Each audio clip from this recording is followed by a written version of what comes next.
What happens if you bite off more than you can chew? I love that I was handed not only a married superhero, a happily married superhero, but a superhero with a child, a unique child who has unique abilities and needs to be raised in a unique way.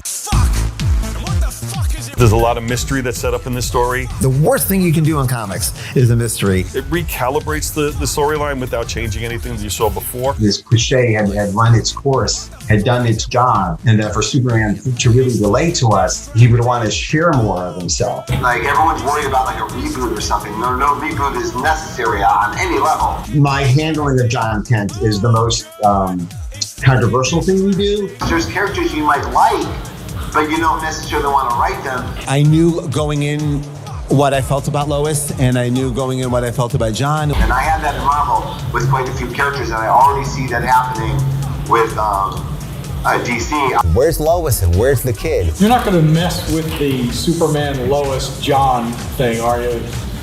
What? And Jonathan Kent was a huge problem, and the way you solved it was, I thought, so elegant. It was so neat. John Kent is a special needs child. Where this whole Superman family was in their story was such a gift. I'm definitely going to do something they weren't going to do. Are they okay? Are they alive? I was actually really excited about the status quo I was inheriting. Early on, had pitched the idea that John would go on a time-spanning adventure that would allow him to grow up. The biggest responsibility we have as sharing these characters is making changes to bring them forward, but still retaining what essentially makes them who they are. We meet the villain. Already you're asking yourself, who is he? What does he want? Where did he came from? But my doctor is named Rogel. I told her I was naming the villain after her. And she didn't understand. For all the heroes now have to get together and go, there is something called Leviathan. It is someone in the DC universe. It's someone who's existed before. It is not Naomi. Not only is it my first Superman story, but the first time I got to write Batman and Wonder Woman and The Flash and Green Lantern. And a character introduced through this is Naomi, and she... We meet the new deputy fire inspector named Melanie Moore. I had started a massive Legion of Superheroes project that was one of the most ambitious things we've ever tried, and that has just consumed my every moment. It's very interesting to watch people's reaction to that. Emotions about Superman are very pure. Anything that involves change is You will not be disappointed. Like, some readers love this stuff, and some readers are like, don't take anything away from anybody. So it's funny that I was immediately like, here comes, the Grim Reaper is coming to kill everything in Superman's life. Woof woof! Hey guys, it's me Marcus, aka the Mad Dog, and we are finally back with another video. Just a quick note, if the setup's different, the lighting's weird, or anything else looks like what you're not used to, it's because I've moved twice since I last made a video. Part of this had to be recorded in a storage unit, so if there's any inconsistencies, maybe just allow them for this one. Written by Brian Michael Bendis and illustrated by a plethora of different artists, including Ivan Rice, Patrick Gleason, and Jim Lee, Bendis took over both Superman and Action Comics in July of 2018, and concluded on both titles 28 issues later in December of 2020, and Superman's world is about to be turned upside down, with the arrival of a deadly new alien who's somehow connected to the destruction of Krypton, and his family being summoned on an intergalactic adventure with Jor-El. The truth will be revealed, but with more forces threatening Metropolis, will secrets be more deadly than the thing that's delivering them? And when the truth is revealed, how will it change the very core of who Clark is?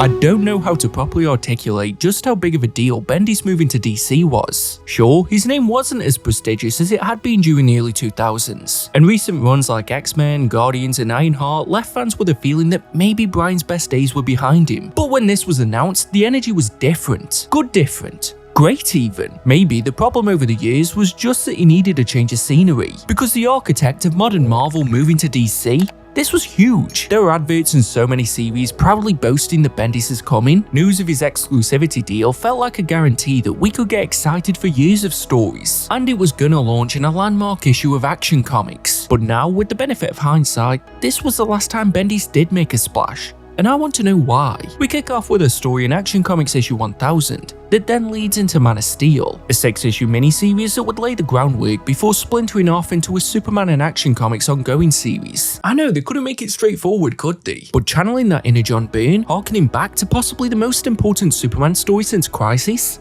That's a bold move. It's almost like a mission statement that they wanted to make the Man of Steel as important as he was back then, that this would redefine everything we know about the character for the next generation, and give us the new textbook image of who Clark is. And then we open with Superman immediately getting trounced by some big bulking brute who is tearing through Metropolis with Kryptonians in his sight. This is Rogol Zar, a monstrous being who we learn through flashbacks was on a quest to rid the universe of Krypton, as he deems it to be at the root of all of the galaxy's problems. Yet nearly every planetary federation ignores him, leading to Rogol taking matters into his own hands with just a single Guardian offering help in secret. Now, for anyone with even the slightest knowledge of Superman, you can probably already tell that this is leading to Rogol being retconned into being the destroyer of Krypton.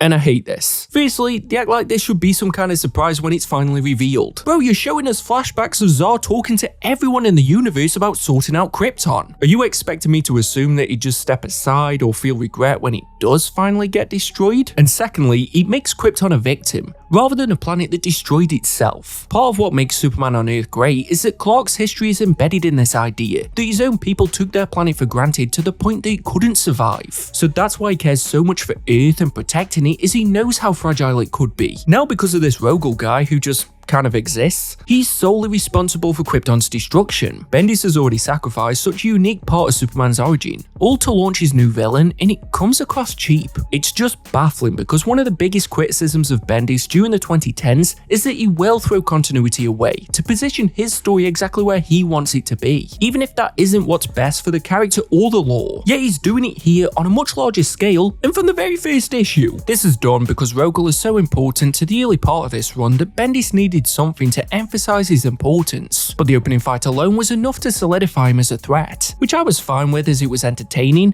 and tells us that Bendis does have a decent grasp on Superman's character. It has that scope with the two duking it out across Metropolis, but at the same time Clark is conscious of pulling his punches, avoiding collateral damage, and ensuring the people of Metropolis are safe. He's already concerned about who this guy is and what he wants, which would have been enough to have me asking those same questions if I didn't already have the answer. Sure, it doesn't show Supes at his most powerful, but he's got the rest of the run for that. This was the opportunity to make Rogol a presence. Except, I didn't realize Action Comics 1000 was where this run really began until after I'd already read Man of Steel. Yep, it's my own stupid fault, and as you guys know, I am a dumb reader, but my reading experience started with the very obvious signposting that Rogol would destroy Krypton, and not the badass fight where he beats Superman across a city. Start as you mean to go on, I guess. It's probably for the best, as Action Issue 1000 chronologically takes place partway through Man of Steel, as prior to the fight, Superman notices an increasing number of arsons across the city, and suspects that they're connected. With the cape, he can get on the scene, investigate, flirt with a new fire chief called Melody, and then as Clark can bring it to the front page of the Daily Planet, who is struggling to keep the doors open as he refused to print speculation on Superman and only want the truth. But a few fires across the city isn't going to keep the lights on. There's a lot going on here, and that's before we see Clark at home with Lois and John,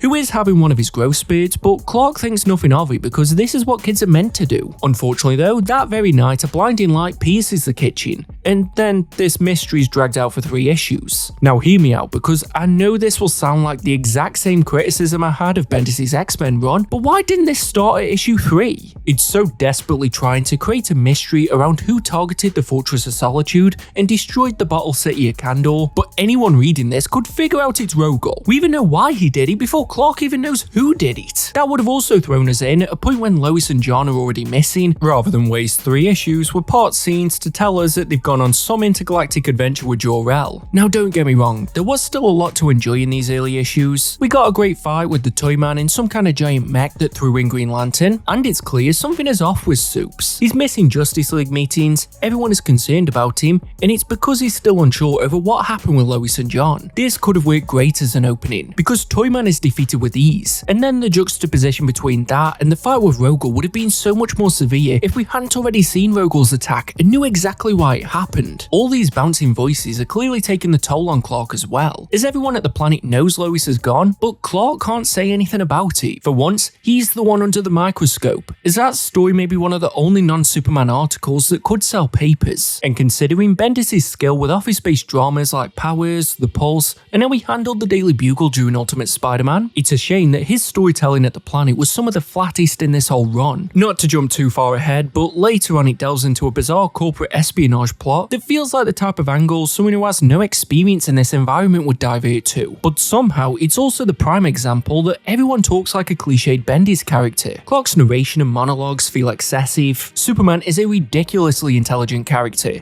and a lot of what he does should be second nature, yet pages are littered with pointless boxes. One example was him telling us that he needs to be careful of his flight speed so that he doesn't hurt someone he's saving. That's basically the equivalent of someone who's been driving for 20 plus years going, "The car is revving loudly, I should change gear." The types of quips he'd use also reminded me of the ones in Ultimate Spider-Man. I'm not one of those who thinks Superman should be stoic and flat the whole time, and there are occasionally glimpses where Bendis injects hints of the homegrown country boy in there, but the way it's done here just pulls away from the mystique that Superman should have when dealing with the public. Another Bendisism that's here front and center is the disappointing resolution. That great fight with Rogel that opened things, well, it keeps going until the end of Man of Steel, and despite all the destruction he's caused, and the fact that Clark goes to confront him to see if he can reason with him, it ends with Supergirl trapping him in the Phantom Zone. Why was this not an option as soon as he appeared? Supergirl was there then, could she have not left Clark for about 3 seconds at most and just trapped Rogel in the Phantom Zone then? In saying that, Supergirl was great in this early part, and it helped solidify that Clark does have family beyond the one he's built, but she did still feel like a last minute addition, especially with how she disappeared to then come back as an 11th hour save. As well, if you told me Bendis got rid of John so early because he has no idea how a kid talks, I'd believe you. We get a single digit number of speech bubbles before he's out of the series, but already it's evident that he's lacking that Tomasi and Gleason charm that I'm used to when it comes to John. He goes from being Sheldon Cooper in one page when discussing the logistics of a trip with Jor-El, to a petulant child having a tantrum during the same exact scene because he got rejected by the Teen Titans. Bro, you're like 10. You don't meet the first requirement for the Teen Titans. Perhaps the reason why this can be so jarring is because this one scene in the kitchen is stretched across a whole of the 6 issues, again making a mystery out of nothing. We've already had present day scenes where Lois and John aren't there, so her protesting Jor-El was nothing but background noise. But what finally gets us over the line is John confessing that he's seen an alternate reality where he becomes an evil Superman, and believes that the Titans must have seen evil in him, which is why they rejected him, which, even though he's a kid, is a dumb conclusion to come to considering John even admits that they told him to come back in a few years. It's all just so forced and contrived, and Clark and Lois end up at a dumbass reason to take him on the journey, saying that he needs perspective so he doesn't grow up to become a monster when his dad is Superman. Is there anyone in the universe who could be a better example for him to lead by? But that lack of cohesion between Clark and Lois seems to be a thing in Man of Steel because there's just no energy or spark between them. Yeah, we only get the one scene with them, even if it is dragged out across 6 issues, but they feel like two separated parents arguing over custody rather than, well,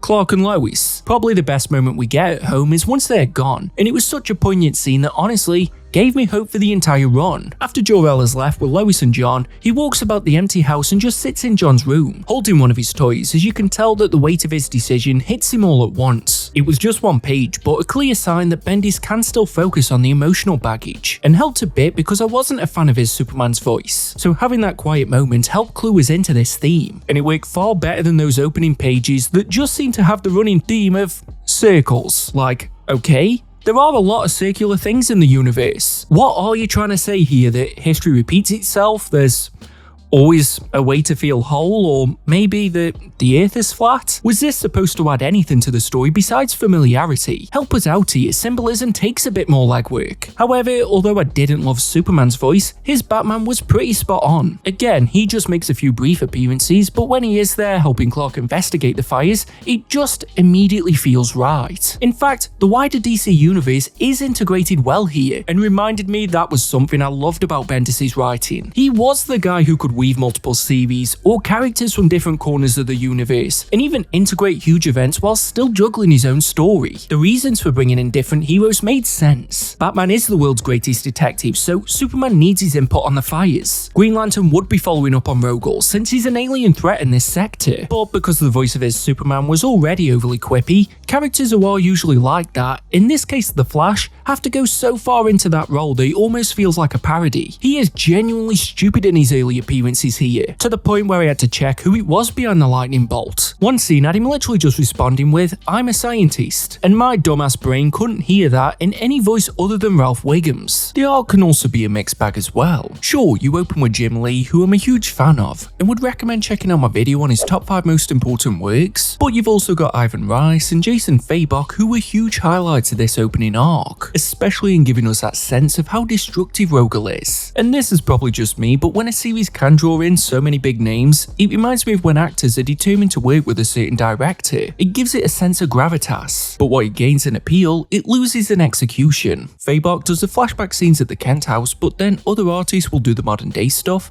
and there's one issue in particular where Adam Hughes is illustrating the present day. Phenomenal artist, by the way. I love his Scarlet Witch, but it's just so jarring in contrast, and it makes you feel like you're reading two completely different series, and that means it pulls me out of it more than it helps the story, because I liked how artists like Rice had such a classic look to their Superman, and it was able to showcase such a wide range of colours in comparison to Hughes, whose style suits a blunter tone. To give you some behind the scenes context as to why there were so many artists working here, is because these first 6 issues released weekly, so the deadlines were probably short, but at the same time, this was the beginning. They probably had more than enough notice that this was happening, but ironically, this approach kind of epitomizes a lot of this run, an interesting concept that doesn't stick the landing, because the shift in art styles makes Man of Steel look unorganized, and more like a collage than a thought out story, and in hindsight, that could also describe this first arc. You've got sporadic flashbacks to Rogol and the Guardian, the dragged out non-mystery of Lois and John, random scenes at the Daily Planet with new characters rather than the ones that we know and love, the fires occasionally get a mention, and we end on the sting that someone claims Superman is causing them, and the forced inclusion of Supergirl that clearly only exists to spin off into her own series, and it's all just so disjointed for the sake of being disjointed. It's a weak attempt to try and spark interest. It screams of trying too hard to be smart. I've said this before, but avoiding a linear story for a weak payoff is worse than just having a weak linear narrative. Would this story have been less it if we found out what happened to John and Lois in the same one issue? What if Rogol's story had all been done in one flashback issue? It wouldn't rob us of some great twist just because the scenes weren't weaved around each other, so all it really does is disguise how cut and dry these storylines are, and just that there are way too many of them already. Yet that's when the run does something quite interesting, and at the same time almost identical to Bendis' X-Men. It splinters into 2 series. On one hand, it might be what these storylines need so that they can breathe and become something of substance, but if the plots we have already can't grab me,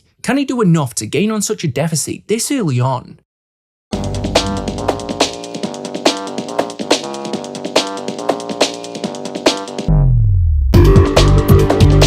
So after Man of Steel, we get 2 ongoing series which apparently are completely separate despite canon events carrying over, both titles being written by Bendis and them both clearly operating within the same universe. But anytime I make a point about daft issue mapping, I get a bunch of people telling me that I shouldn't care. So you know what? I'm not going to. I found a reading order on Reddit from Kal-El of Krypton 1994 that I'll link in the description, and that is all that I'm going to focus on. That nagging voice in the back of my head telling me that Bendis doesn't care about the continuity, it's just not going to bother me this time. Superman follows directly after Rogol's attack and opens with a brief fight in space against some aliens that just serves as a backdrop for a monologue. But with the Fortress of Solitude destroyed, he's a man without a true sense of home, and the Justice League are there front and centre to help him through this tough time in any way that they can, because it's such a horrible situation for Clark, except that he just immediately makes a new one with next to no challenge. Okay, well, I'm glad that's one thing he doesn't need to worry about, especially since he's plagued by flashbacks of Lois and John since he went missing, including one truly out of character moment where Clark turns all Homelander and admits to John that he wants to pop Batman's head off his body every day that he's alive. Direct quote there, but it reminded Clark of the time he took for granted and not being able to speak to them or even know where they are is taking its toll. But Martian Manhunter is immediately on the case. Damn, okay, well, I'm glad that's sorted too. Martian Manhunter had originally gone there to bring up the idea of Superman being a representative of Earth in an upcoming galactic coalition, but Clark needs time to think about it. Maybe a fly through the city will help, except that Earth is somehow in the Phantom Zone now. And now I genuinely don't have a clue what's happening in this book. At first, I quite liked this opening issue. It wasn't ignoring Man of Steel, had Ivan Rice back on the art who was just phenomenal, and the pace was great as well. I loved those brief moments we got when Clark would leave mid-conversation, we'd get a one-page scene of him saving someone and then zipping back in to pick things up. I also liked how this wasn't in as much of a rush once Earth was trapped, and we had time with Superman roaming this terrain. The dread and implications of being trapped in the zone were there. I wanted to know what had happened, but when it turns out to have been caused by some experimentation mishap at Star Labs, it made the whole scenario feel cheap. Because as soon as Earth is trapped in the zone, bam, Rogal's back in the picture. You couldn't even give us one arc away from this boring new villain before he's forced back on us? If Bendis really wanted to make Rogol such a threat, this guy was such a vendetta against Krypton and everything it made, why not make it that his contingency plan was to bring Earth with him if he was imprisoned? That could have been a fun idea. DC was so determined to rehash everything from Watchmen around this time that they could have even thrown in the "I'm not trapped in here with you, you're trapped in here with me" line. There was a fun bit of overlap where we see some of Rogal's time in the Phantom Zone, which, yeah, would have meant more if he'd been in there longer, but I did not have him fighting Nuclear Man on my bingo sheet, and I'm not complaining that it's in here either. I like getting to see how his brute strength is his greatest asset, and how Rogol used that to form an army with Jack Sear. So if this had come later on down the line, it would have felt like more of an epic adventure, and he'd be a far more formidable opponent, even though Superman did barely survive the first time, whereas now it's like a few days later. Supergirl is gone, he's in unfamiliar surroundings, Rogol has backup, the League is slowly dying due to atmosphere poisoning,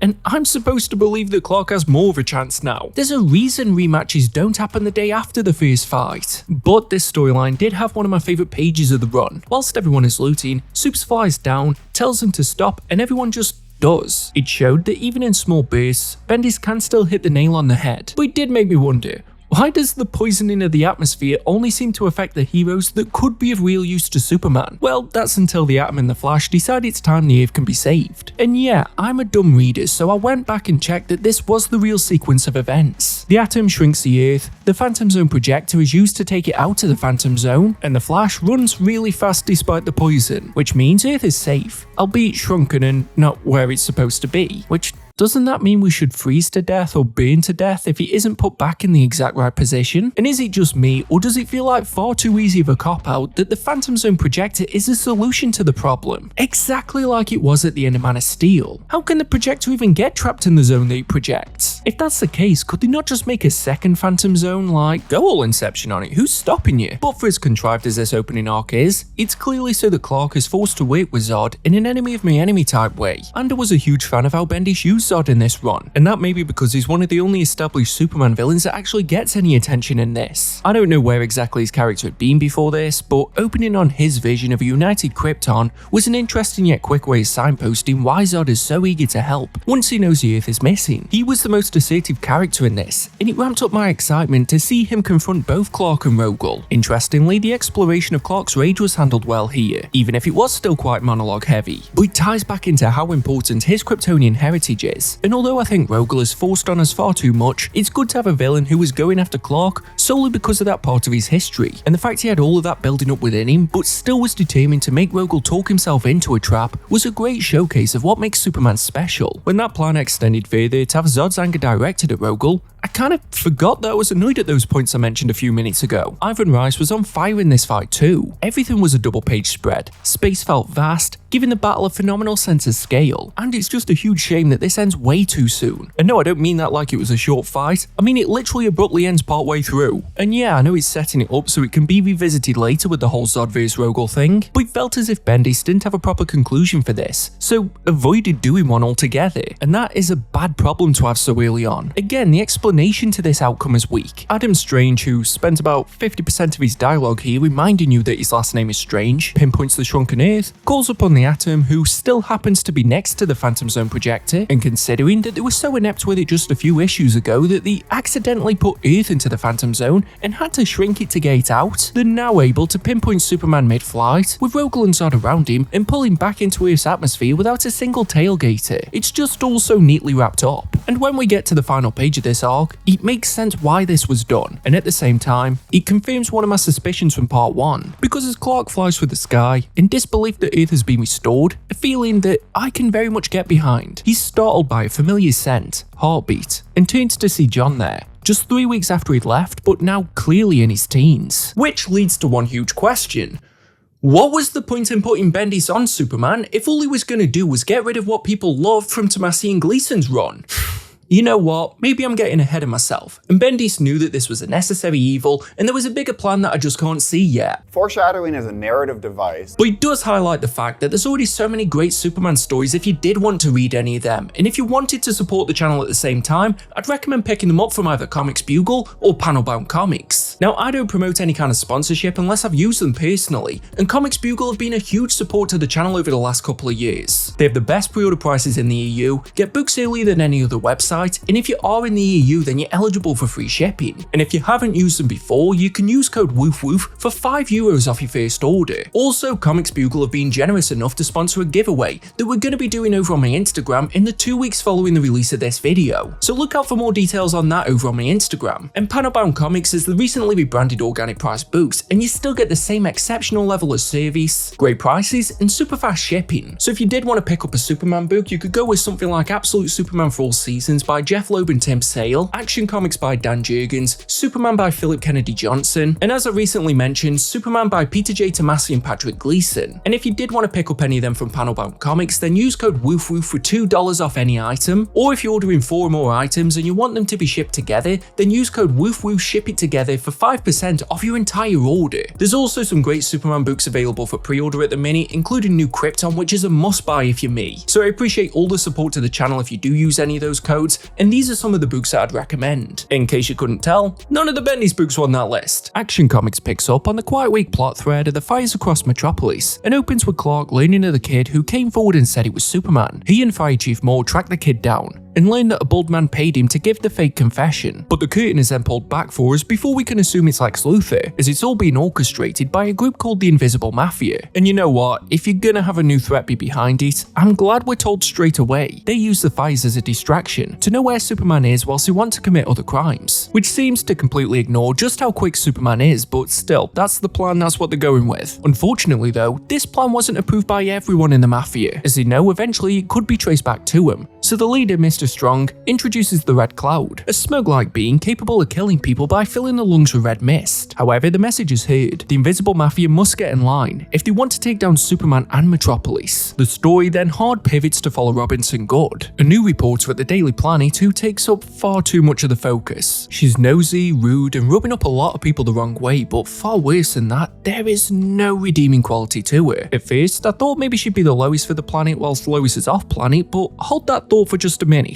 Because Lois has similar characteristics, but there's also a charm to her, and a personality beyond being a reporter. I'm not just bullying a fictional character right here, because she becomes integral to the plot from the jump. She's first to report that Superman apparently dropped a mobster from the sky, which pisses Perry White off, even though he's editor, so surely the story had to go through him. However, Clark is tasked with fact-checking the story, so he goes to the bar where the mobster, a guy called Yogurt, usually goes to, and learns that he was the guy who started the fires, so everything Robinson reported on is covering up the work of the Mafia. Meanwhile, she visits Mr. Strong, and it turns out that she works for them also, and now she wants kryptonite because of course she has to be important to the story. Then it clicked. Both the Red Cloud and Robinson Goode work for the Invisible Mafia, with mysterious pasts, and no one knowing where they really came from. And in that scene from issue 1, Robinson was the only person not there. The Cloud has been referred to as a she, and even the way they both talk is similar. Also, there is zero other reason for Miss Goode to be as in the story as she is, without telling us much about her past, unless they want it to feel important when there's some kind of revelation later on. That might seem like a stretch, but anytime a new villain has been introduced so far that we aren't told everything about, like Rogel, I just have to assume there's a twist coming, and Good would have gotten a pass if my theory about her being temporary Lois was correct, except that she's back on Earth from the very first issue. So let me see if I've got this right. From Man of Steel, the big status quo changes were that Lois is off planet, but that's no longer a thing. John is off planet, but that's no longer a thing. The Daily Planet's struggling because he can't print speculation on Superman, but him dropping that mobster made it to the front page. The Fortress of Solitude was destroyed, and that's no longer a thing. Superman is being framed for fires across Metropolis, and that's no longer a thing. Rogel Zar is on a mission to destroy everything Kryptonian, except that he's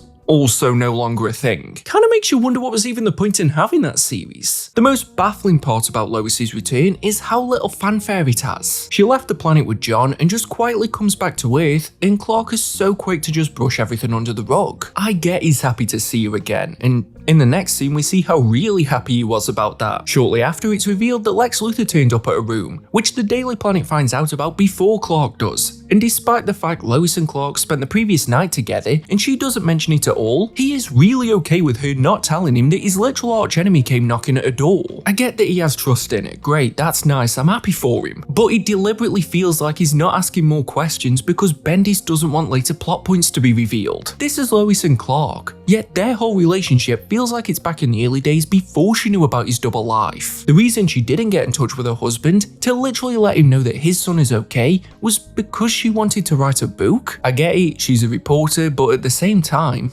what? They shoehorn in a line that Clark's communicator got destroyed by Rogel, but later in this very series it's shown that he is permanently locked into her voice, and Superman has been flying around Metropolis this entire time. She just had to speak and he could have found her. Does Bendis not want these two to be a couple or something? And I know I said I wasn't going to get bogged down with the continuity between the two books, but both Superman and Action Comics clearly follow on from Man of Steel since both Lois and John are temporarily off Earth, therefore must exist in the same universe, but not one person in Action Comics is going to mention that Earth was temporarily trapped in the Phantom Zone. How did Lois even get back home if it was during that whole ordeal? That's not the story that she wants to write about. It's not even worth a little, hey, what happened to Earth the other day? 2 months ago they changed the type of bulbs in the streetlights where I live and people are still talking about it, yet Metropolis just moved on from being trapped in an alien prison without a second thought. No, not getting into it, I said I'd ignore the synergy between the two books, but it's impossible for me to not feel like this is the weaker of the two series. It is more grounded and focused on Metropolis rather than the intergalactic, and that could be a nice balance, but Bendis once again prefers to focus on new characters that we've got no real reason to care about. And yep, I'm talking about Ms. Good again, because once we've had like 3 pages with Lois, the attention is right back on her, as she's acquired the kryptonite and taken it into the Daily Planet, which of course affects Clark and leads to Batman interrogating her,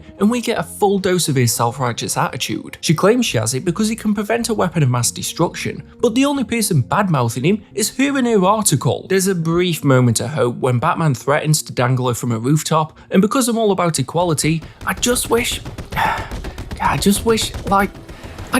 he'd Arkham Asylum her or something. There are still moments of greatness in Action Comics despite my gripes. Ironically, I think the action is done better here because it's more fluid and snapshotty, with there being a phenomenal double-page spread of Clark saving the day multiple times mid-conversation with Lois. Bendis is making a point of showing how much of his day the heroics takes up, but the little effort he spends on it. There was also a great scene in the second issue after Clark learns that the fires are being started solely because the Mafia knows how highly he values human life. So he flies to space and unleashes his rage on an asteroid belt, and having that anger and destructive force was intriguing to see. The dynamic of the Daily Planet is something Bendis grows into here in Action Comics. There's a scene where Copperhead is shooting up the place whilst Clark is working there, so he dons the cape and schmoozes everyone, and the relationships with Jimmy and Perry were better here than they had been earlier. For me, this is where the series could shine over Superman, as it feels more authentic when Supes is saving the people he knows in his regular life, rather than just having a battle out in space where it doesn't feel like there's much consequence. So moments like these were giving me hope for the series as a whole, which just so committed to this Red Cloud storyline and wasn't doing enough to keep my interest. Shock horror, it's revealed a few issues later that the Red Cloud is Miss Good, who drops the facade after she realizes that she's powerful enough to take on Superman. And don't get me wrong, I'm glad this Nothing mystery wasn't dragged out for the whole run,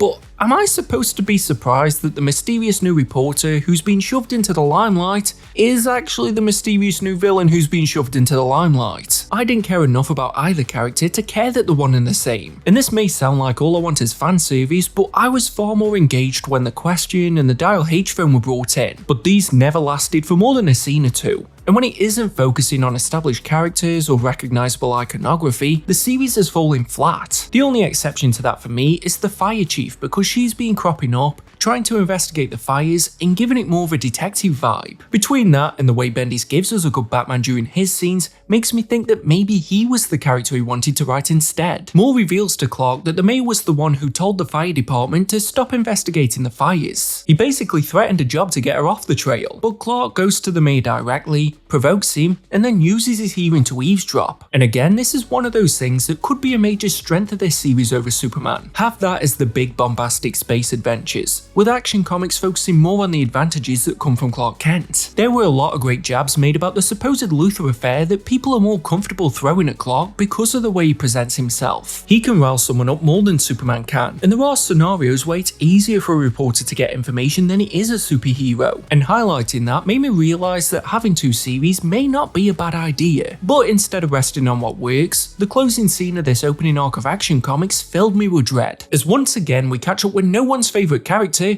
Robinson Goode, as she's invited to dinner with the true head of the Invisible Mafia, a woman named Leone whose name can't even be spoken. Yeah, I just did. Do something about it. She reveals the motivation is because Superman is allowed to change things despite not being from there, whereas she is a self-made success who grew up in the slums. They want to take back the power, and the next big move is buying the Daily Planet. You know, that thing Luthor has done in the past and is far more interesting because we know who he is? Yeah, that's happening here, but with some new villain. It's not that I feel established lore can't be changed, but there needs to be a point behind it. And the things Bendis has changed so far hasn't had that. The relationship with Lois, John, the backstory of Krypton, and now even the Daily Planet's being messed with, just to tell us a rather lackluster story. Despite the two series being opposite in approach, the same problems are arising in both, and at the same time they both have me wondering, what point is Bendis trying to prove?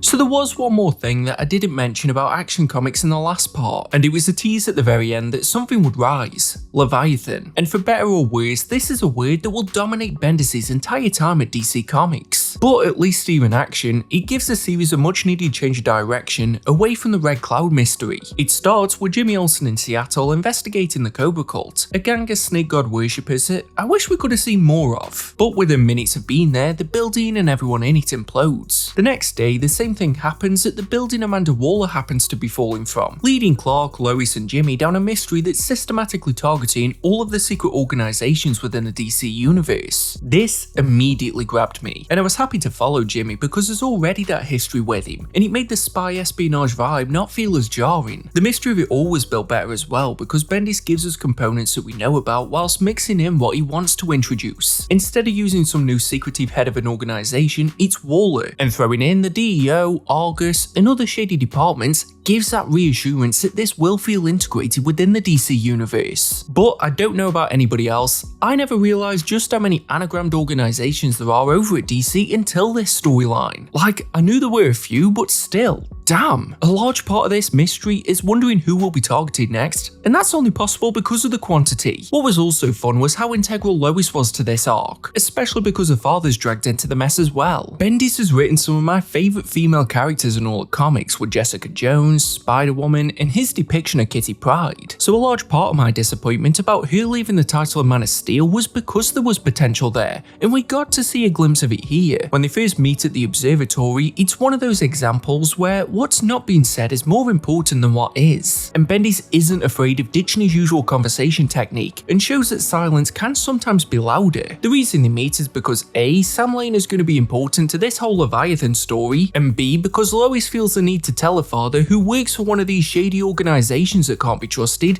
that she is married to Superman. Like, I can enjoy the structure of a scene but still not know why it had to happen in the first place. Did she speak with Clark and get his blessing to out his identity? The whole thing just feels misplaced. misplaced. But I guess it has to be, as he's quickly targeted by Leviathan and put in hospital, which causes Waller to seek refuge in the Fortress of Solitude. This leads to Clark and Lois going undercover to investigate Spiral, another group they suspect could be behind the attacks. So both don disguises and fly to London. And although I appreciate this series being more experimental, bringing it back to the central characters and moving away from the dull Red Cloud storyline, I do wish Bendis would use either series to just give us a good Superman story. At the moment, this run is doing everything to avoid that, and just because Grayson managed to turn a hero into a spy thriller, it doesn't mean it's an instant recipe for success, especially when this isn't even a good spy thriller. We spend more time with Clark and Lois sorting the disguises than we see with them actually in them. As soon as Tiger, the agent of Spiral, starts to talk, the enemy responsible for the implosions appears, and Clark immediately ditches his disguise to launch the guy into space. And honestly, that doesn't feel very Superman-y of him. This is the same guy that in the other series was giving Rogel a chance to explain himself. I can't tell if he x-rayed the armor and saw that no one was in there or something, because that seems to be the kind of thing that Clark would narrate to us. But this mindset seems to carry on when Leviathan targets Tiger again and Clark just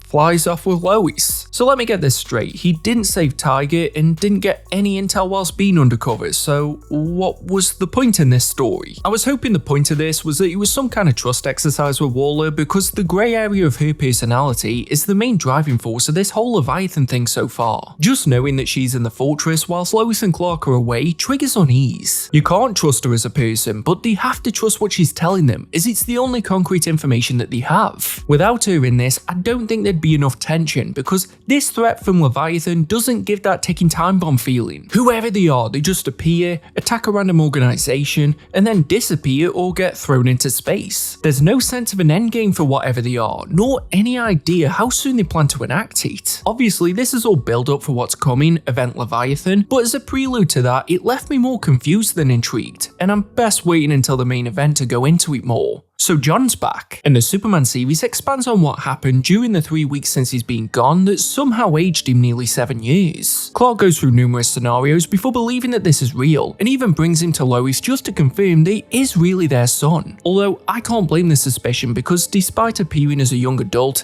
he still talks like a child. Call me evil, but anyone who calls the mum or dad mummy or daddy past the age of 10 should automatically be in therapy. It's creepy. And beyond that, it makes no sense, since he spends the majority of the 7 years talking to other adults but never adopted their way of speaking. What this does well is give us that sense of disorientation. We're very much in a similar position to Clark, because John has only been gone for a few issues. I was more surprised how Lois left after the first planet they visited, which in Earth time must have been about 30 minutes after she disappeared in Man of Steel. Jor-El takes them to somewhere that has Lobo, tater tots, and a very relaxed attitude towards touching a woman's chest if it has the Superman crest on it, which sounds kinda like where I live. Whilst there, John learns of a race of aliens that steal children and immediately takes care of it. But the experience on the planet makes Lois realise that she can't offer much help in space, which should have been obvious as soon as Jor-El proposed the idea. But either way, it means John can age, and it doesn't have to affect Lois in the slightest. But the second she leaves, John realises something, and it's the reason why he needed to go home.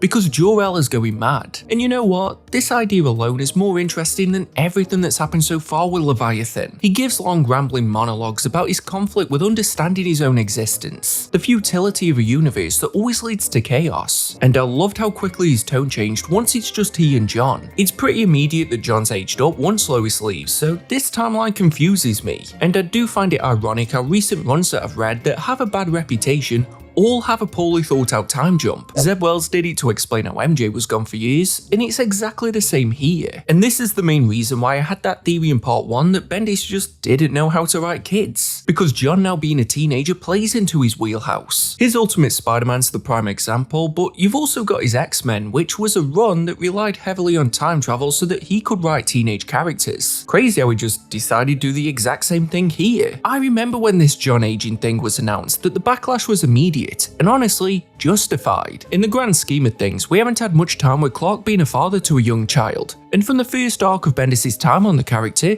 that's been taken from him, not just for the rest of the run, but for good. This isn't something that another writer could just easily reverse without it coming across as daft. John had been one of the only child characters in all of media that didn't feel like an advertisement for a vasectomy, but now all of that great storytelling potential has been robbed from us, when we've already got a plethora of great young adult characters. With a lot of controversies, it feels like outrage for the sake of it, but even reading it now, it feels like we're being cheated out of something, and it's such a hard decision to overlook and find a way to be okay with. Part of the challenge of writing within the main continuity is finding a way to weave your story around what you have to work with, but already it feels like Bendis wanted to do anything but that. I could just about look past the retcon of Krypton's destruction because regardless of the why, it still happened. But this is a change to the dynamic, and it's detrimental to the status quo. The only sort of saving grace is Superman's reaction. We get a few scenes like this that crop up throughout the run when the plot leaves a break for it, but there's one early on when Clark unleashes all of his pent-up rage on Mongol, who happens to be at the location of the old fortress. And like, this guy gave Rogol a chance to explain himself, but nothing for Mongol? Damn, that's harsh. Although I can't sit here and pretend that the story John tells isn't entertaining, even if I still hate what had to be done to get there. Jor-El and John butt heads and the trip isn't going as planned. Then they get sucked into a black hole where they land in Earth 3, and John is confronted by the crime syndicate. Ultraman grabs him and throws him into a volcano where sunlight can't reach him, so he depowers quickly and spends what could be years in there, until he musters his final piece of energy to escape. We get to see how quickly he learns to fend for himself when no one is there to save him, as he makes his way to the Earth 3 version of the Hall of Justice in the hopes of finding a teleporter or a way to send a message back home. Instead, he's confronted by the superwoman of that planet, the evil Lois. Although the regular Lois quickly leaves her kid in space, doesn't tell her husband that she's returned home so that she can write a book, and meets up with his arch enemy and leaves it for the papers to tell him, so maybe the real evil Lois was here the entire time. And you know what, this isn't a bad idea for the start to a John Solo story, especially considering his fear from Man of Steel that he himself would turn evil. It could show John that alternate realities show you who you're not rather than who you are, especially given how sadistic Ultraman was whilst he had him in the volcano. And who knows, maybe he can find some good in the Earth 3 version of his mother, or oh, wait.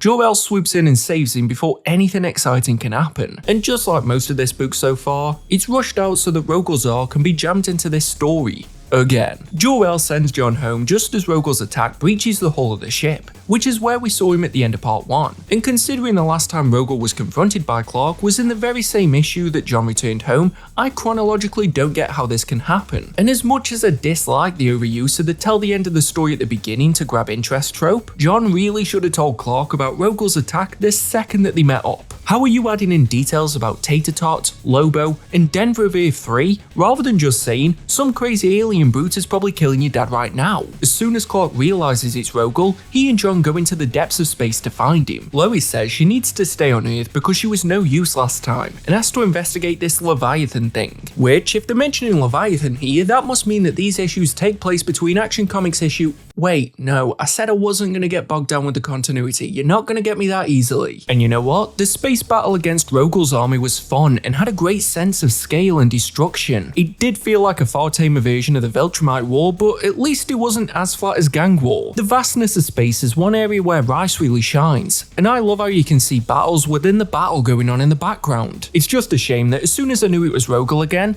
I cared significantly less. You'd think there's no other space-based threat in the DC universe, but we literally saw Mongol an issue earlier. You know what, we saw Hal at the beginning of this book, why not make him Parallax again? It'd probably be daft, but you know, it'd be something different than Rogol. Every arc so far has been hijacked by this guy, and I can't tell you anything interesting about him besides the fact that he's a knockoff Doomsday. The only thing that saves it a bit is him now working with Zod, and the flashback to the two of them agreeing to team up did show a different layer to Rogol in how he can manipulate a situation. But honestly, the complaints I had in part 2 when Rogol showed up again are exactly the same here. So if you're really unsure why I don't like this guy, just go back and watch that bit again. Also, this battle really wasn't one of those scenes where most of the pages needed to be covered up in Clark's narration. We've had all the talking. This is the time where the action should be speaking for itself. What is the point in bringing a powerhouse like Ivan Rice on to do the art if most of it's going to be covered up? And also, a lot of it didn't add anything. One moment we get a Clark narration box of something that he asks one panel later, and I read back the page where he says, "It's like Sweden attacked," and I still don't have an idea what he means by that. Were they all tall, blonde, eating meatballs, assembling flat-pack furniture and listening to ABBA? Wait, am I going to be cancelled for saying that? It was all I could assume considering it's a battle in space with aliens aliens, like there's really no correlation here. But the worst part of it is that the over-narration took away from some of the nice moments that were buried within here. Even in the heat of battle, Clark looks over at John and realizes that this is a moment where he can show him the power that they possess in a heroic manner, and still be a father at the same time. And I know that's the intention because, well,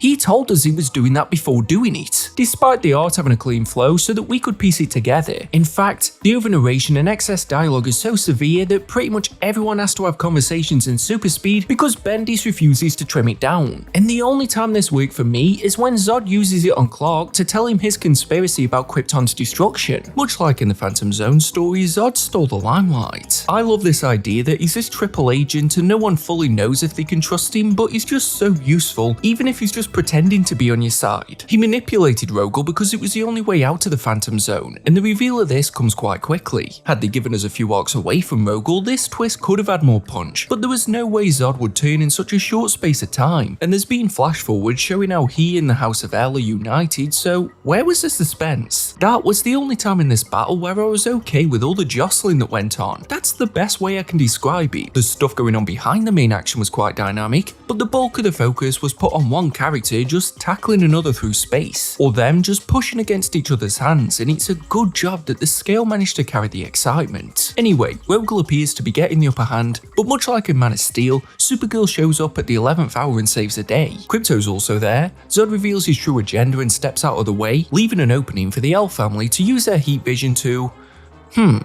okay, fairly certainly blow up Rogel here, but maybe the no-kill code doesn't matter in space. Kara reveals that in a quest she confirmed that Rogel was the true destroyer of Krypton, but also learned that it was covered up by a galactic collective known as the Circle. She wants to investigate it further and is taking John with her, so maybe my earlier theory was wrong and Bendis just didn't want John in this story at any age. Although call me easy to hook, but the conspiracy did recapture my interest. It's better than it solely being Rogel who destroyed Krypton, and having some shady galactic coalition cover everything up adds a layer of intrigue. I'm still not sure why Jor-El is alive, but him taking Clark to the place where Krypton was is the type of space adventure I can get behind. This is then followed by a tie-in to Year of the Villain, the DC event of 2019 that apparently only ran for 10 months. The idea was that the various titles across DC would focus instead on the antagonists of the series, which is fitting since the Superman issue was pretty much entirely a flashback about Jor-El. But you know what? This was a great issue. I love when we follow a character who's doing absolutely everything possible to try and prevent something that we know is going to happen, and slowly we start to see them accept the fate. Jor-El meets with the Circle and stresses that Krypton is nearing destruction, but they don't believe him and let slip about Rogel's involvement. He then travels across the planet to find answers, is targeted by the Thanagarian army, and slowly realizes that the council he turned to for help are the ones allowing their doom to happen. Jor-El tells Clark all of this, who is angry because the secret coalition seem to make wider decisions for the galaxy, and Jor-El asks how this is any different than the Justice League, which is one of the dumbest counter-arguments I've ever heard. They do frame this though as if I should be surprised that Jor-El was a sneaky, not-so-great guy, and I've never had that impression. Even before this storyline, I had the sense that his arrogance played some hand in Krypton's destruction, so if you ask me which I'm more surprised by between this reveal and just the fact that he's still somehow alive, I'm gonna go with the latter. However, despite spending 3 issues saying they were going to Krypton for answers, Jor-El's true motive for taking Clark there is because he knew that Rogel wasn't dead and would follow them, and the radiation emitted there is the best chance at stopping him, even though the group attack earlier seemed to work just fine. Enraged at the sight of Krypton's ruins, Zod reveals his deception to Rogel, and Kara and John return as well to help out in the battle, really taking the sting out of Clark's goodbye to his son and making me wonder why they even split up in the first place. They've only been gone for the length of this trip, so why not save your energy and catch a ride with them? Fortunately, this is enough to turn the tide of battle, with the House of L overpowering and seemingly defeating Rogel once again, even though the radiation seemed to affect Kryptonians the most, so I don't get why Zod couldn't just double-cross before the trip and save everyone possibly dying in the process. But just as one problem is solved, another arises, as the Thanagarian army appears and takes them back to their planet where Jor-El is arrested. They also mention the keeping Rogel in custody, but I saw that fight, he was clearly blown up. Yet just as things are about to be cleared up, the Khunds attack Thanagar, illustrating how there is still so much galactic unrest, and most of it can be boiled down to the same type of plotting that destroyed Krypton. John puts forward the idea of a truce, and for the galaxy to form a United Planets coalition, with there being a representative from each planet coming forward, paying off on the idea that Martian Manhunter had back at the beginning. However, despite getting someone from every planet there in a ridiculously short amount of time, everyone is reluctant to sign up. Then at that very moment, the Legion of Superheroes teleports in, as this day is remembered for millenniums after his Unity Day because of the historic implications. This is the sole reason why the United Planets decide to come together, and just like with his X-Men run, we are given an unsolvable Bendis time paradox. You see, I said I wasn't going to get bogged down with the continuity between the two books, but if it's just one, then that's fair game. So there is the heavy implication that the only reason the United Planets formed was because the Legion arrived, meaning that if they weren't there, then there would be no United Planets. However, the only reason that the Legion went there to that moment was because it was renowned for being the day that the United Planets formed. But that must mean that every timeline needs to have this moment, but that wouldn't be possible unless it's known as Unity Day. So Legion ended up becoming the reason for their reason existing. And in summary, this is some lazy bullshit and another reason to get John kicked out of the Superman book. Don't get me wrong, it's clearly leading into the Legion series that Bendis was writing, but this is already the third time Clark has just been okay with him leaving for an unknown amount of time, and it does not sit right with me. Again, it's that feeling that Bendis doesn't know what to do with John, so instead of challenging himself, he'd rather remove the problem altogether. Also, I know Legion is an established and beloved team, but I've only read a small part of the 5 Years Later run, and honestly, this story here doesn't do enough to introduce me to them, or make them interesting to the point where I'd want to find out more. So for as much as it feels like a quick fix to the John problem, it also feels like a cheap way to get me to read that series, as recruiting John is the only interesting thing I know about this version of Legion, but having time traveling heroes is the only plausible explanation for why there is the most confusingly ordered issue I've read in a good long while. It opens with Clark looking in on an imprisoned Rogel, as Adam Strange informs him that his father has been sentenced to death by being sent back to Krypton at the moment it was destroyed. However, it also flashes back to Unity Day, and has Zod asking Clark what happened to Jor-El, but then returns us to the scene with Adam Strange that I believed happened after. But when we return to Unity Day, Zod's apologising to Clark for his loss. Or is everyone in the book now time travelling as well? A little signposting would help the dumb people like me in the audience. But I want to end this part on a positive note because it's not fair to act like everything in this run was bad, and Jor-El's ending was kind of beautiful. Him being killed off didn't bother me because I've spent the vast majority of Superman books accepting that he's dead, but the fact that in his dying breath he could tell his younger self and wife that their son succeeds in bringing the universe together gave this chapter a sense of closure, even if I don't have a clue if this proves or disproves the Bendis time paradox that I mentioned earlier. That previous flashback issue held more weight now, and for as much as a bag on Bendis' ability to deliver a satisfying conclusion, he did give Jor-El one, and this one still gets a laugh out of me when they play into the joke that no one knows which type of kryptonite does what. Maybe they should have watched my DC Iceberg. But with Rogel contained, Jor-El gone, and John with one foot out the door, again, there was a sense that these two titles needed a new direction. At least that's true when it comes to the Superman series, but for Action Comics, there was only ever going to be one way forward.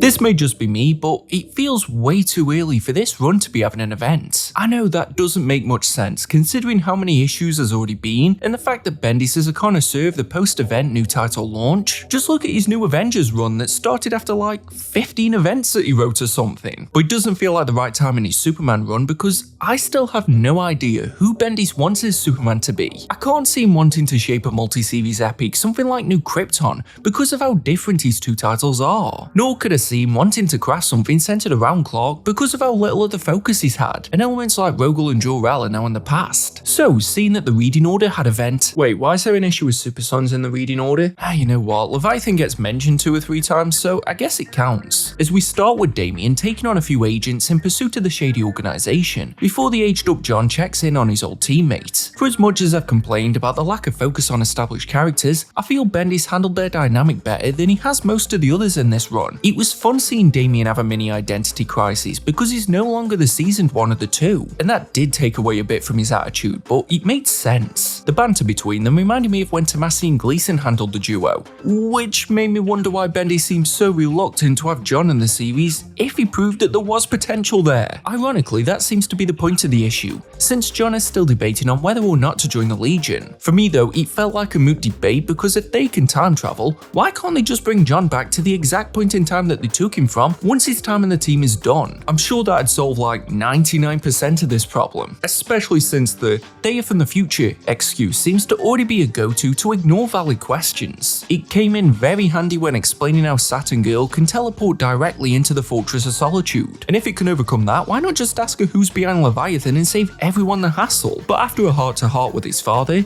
John decides he does want to join the Legion, and I think had the whole Jor-El experience not happened, this would have been a powerful moment in the run. Clark getting to influence his son's decision means far more here than it did in Man of Steel, and that uncertainty around when they'll see each other again was bittersweet. But because we've already had this moment with a younger John, it just doesn't hold as much weight now. Also, where is David Lafuente in this issue, and who's drawing instead under his name? Is it you under there, John Romita Jr.? I know your work. There is no way it's the same guy from Ultimate Spider-Man or All New X-Men. Either that, or he's never seen Superman's face before. Everything was flat, lacking volume, and didn't pop off the page like I'm used to when he's working on a title. And he was only on this for one issue, so it's hardly like he was burnt out. But it does count as a tie-in to Event Leviathan, which I have to give credit to because it's an event about a group called Leviathan. Part of me thought it was a working title that no one replaced. It starts with Leone meeting up with Leviathan, who is using face-changing tech to keep the mystery alive, as they devise a plan to take Superman out of the picture. They rule out using Lois since everyone has tried this in the past and instead go after Clark Kent as a ploy. Interestingly, Superman spots this across the city and plots with Lois to allow himself to be kidnapped to get to the bottom of things. This works and he's confronted by Talia al Ghul, who wants to lure Superman in, so of course she puts a kryptonite vest on Clark for when he arrives. And you know what? This is a fun start to the event. It was like a constant battle of trying to one-up each other. Clark didn't just walk into a trap and used it to his advantage, but still ended up worse off. Which is just odd because we get the scene of Clark speaking with Talia before we see Lois try to figure out who could have done it. This does seem to be one of those more bizarre criticisms that repeats itself because the order of scenes often completely ruins any kind of mystery. Would it have completely derailed this issue if we went from Clark getting kidnapped to Lois wondering why he isn't back yet, to then learning that it's Talia who took him? We could have seen Lois finding Clark's buzzer for the League as she slowly realises it may not have gone to plan, and it would have worked far better. But long story short, this opener is a quadruple-sized issue that has lackluster side stories to pad it out. Kara comes back to Earth, and I won't be too harsh on this story as I haven't read the Supergirl run that precedes it, but it didn't do a lot to catch me up or steal my interest. There is a fun Jimmy Olsen story that I assumed was Matt Fraction's contribution when I saw his name on the cover. It did lighten up the tone a lot, and at first I thought the cat was Dexter, but even if it wasn't, this was still fun, but felt better served for an annual rather than the warm-up to the big event. It then picks back up with Lois, as if my critique of the ordering of the scenes wasn't justified enough already, where she goes under disguise as Talia in order to break Clark free. As Superman, he catches back up with the real Talia, as she confronts the head of Leviathan and is almost killed by him, but even after saving her, Talia refuses to reveal much about the organization. Instead, the group leans in harder on their connection with Leone. Oh, and fair warning, I had a massive brain fart around this part where for some reason I just started to pronounce Leone differently. Feel free to mock me in the comments because even I don't know what's going on there. Who reveals all this to Miss Good in one of the vaguest conversations I've read in years. And considering that we're here at Event Leviathan and there's been build up in action, references in Superman and an entire oversized special issue, I still have no idea what Leviathan actually wants. How can I be invested when a relatively unknown secret group is teaming up with Leone, a relatively unknown new villain who we've been given no real reason to be interested in, and they refuse to say what their real goal is beside vague threats like, we're taking down the alien, we're reclaiming Metropolis, or ridding the world of the shady organizations that Leviathan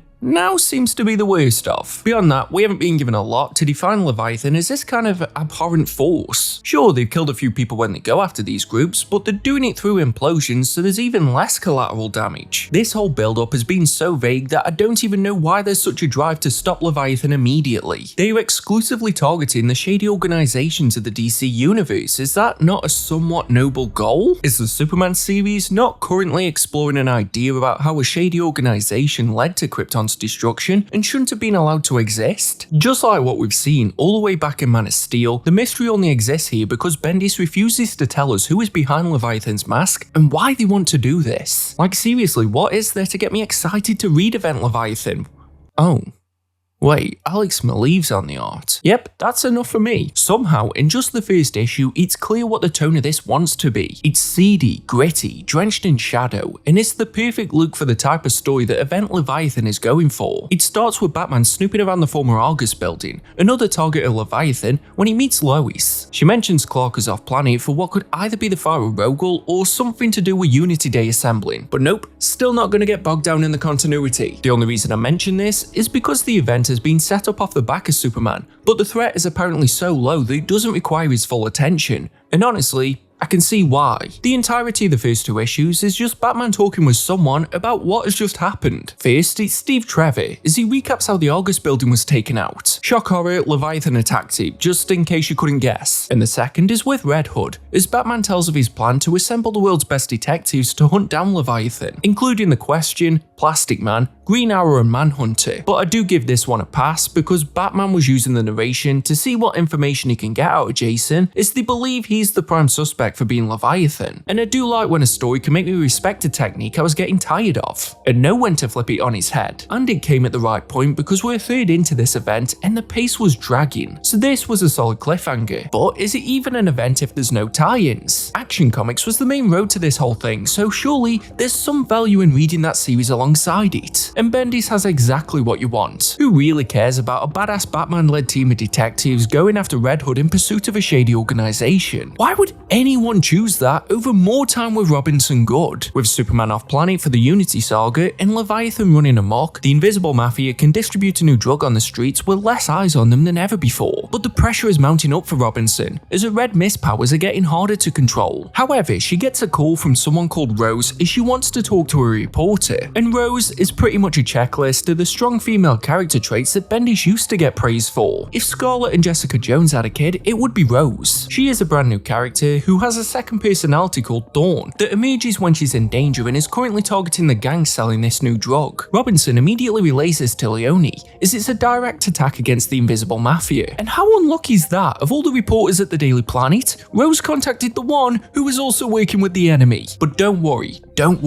They occasionally say Leviathan, and he tries to recruit Rose in the last page, so I guess it is a tie-in. But honestly, this makes me feel like Bendis didn't care enough about his own event to take away the focus from the dull story in his ongoing series. Look, I'd gay if Event Leviathan was being written by someone else and he was being forced to tie in, but that's not what's going on here. I'm even more convinced of this because the oddest thing happens during Year of the Villain, as Action Comics has the prime opportunity to put the focus on Leviathan, have the justification for it, make this a tie-in to both events, yet instead it's about Miss Good and Rose. Ironically, it's a tie-in for both, yet adds nothing to either. It's Action Comics, so it doesn't even have to solely be about Superman, but is Robinson Good and the Invisible Mafia the definition of action now? We pick up with Rose declining Leviathan's invitation, and as a result becoming a target, which forces her on the run. While she takes down her attackers, Superman swoops in and interrogates the agent, who delivers the message that Leviathan won't fight the Man of Steel. His armor can't be x-rayed, so he doesn't notice it's booby-trapped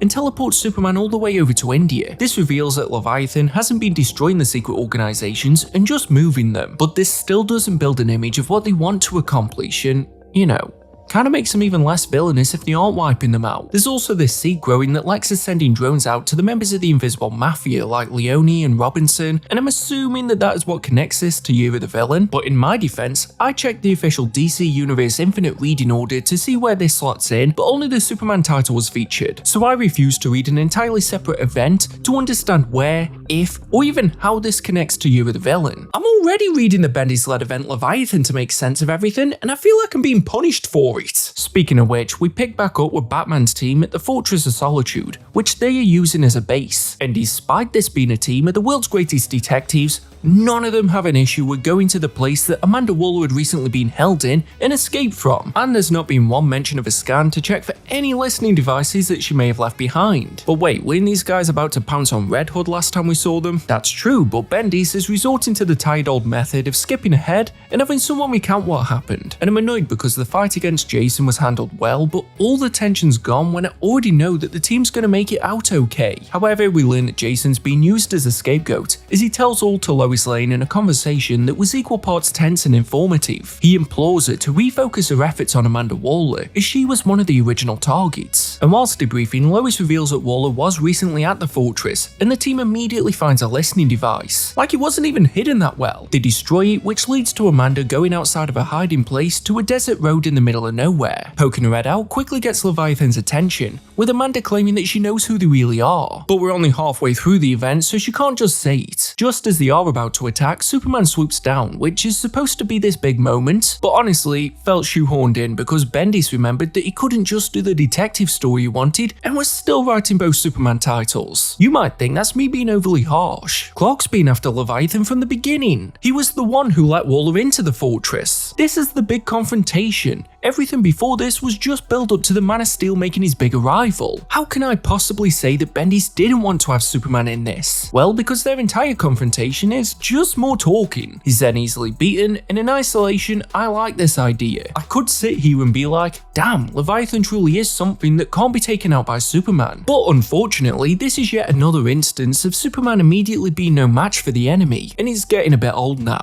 especially since they were building this as some kind of huge cliffhanger. It also annoys me because if this is the direction that Bendis wanted to take Leviathan, why not build this up more in Action Comics? Have Clark and Leviathan come face to face a few more times instead of just making us follow Robinson good. Because besides a few little bits of narration, there's not much difference between this confrontation and the previous one that we did get in Action Comics. So from a narrative perspective, what was the point in bringing in Superman at this point if there was no real advancement to the story beyond Waller being captured? You could have easily replaced him with any of the detectives and the story would largely unfold the same. Just like before, it's picked back up after the scene is done and dusted, with Clark at the Batcave trying to piece together what just happened. Like, has Bendis forgotten how to write a story without starting it this way? And oh yeah, the detectives all moved to the Batcave after they realised that the fortress was compromised. Which begs the question, why not just go there to begin with? Surely Gotham was closer to wherever they fought Jason than the fortress is, and it would have meant the whole Waller issue was avoided altogether. He confides in Batman and Lois that he'd been tracking Waller to hopefully find Leviathan, and was using this confrontation to test a theory that he had about the type of attack they were doing. We then get one of the best looking pages of the entire run, I swear to God, as Superman realises the Leviathan force is pushing against him and can match his strength to the point where he can't win. And when he returns to the scene, Waller has been taken. As annoying and overused as this structure is, it is great because we get to see how Batman probes Superman for information, and even uses him as a ploy to rile up the rest of the detectives by keeping them in the dark, as Bruce believes that they're all still Leviathan suspects. That's when something that I'd been feeling since all the way back in part 2 came to a head. Bendis' writing suits Batman far better than it does Superman. I mean, that shouldn't surprise me because his Daredevil is one of my favourite runs of all time, and the way it balanced a street level hero and also integrated Ben Urich's reporting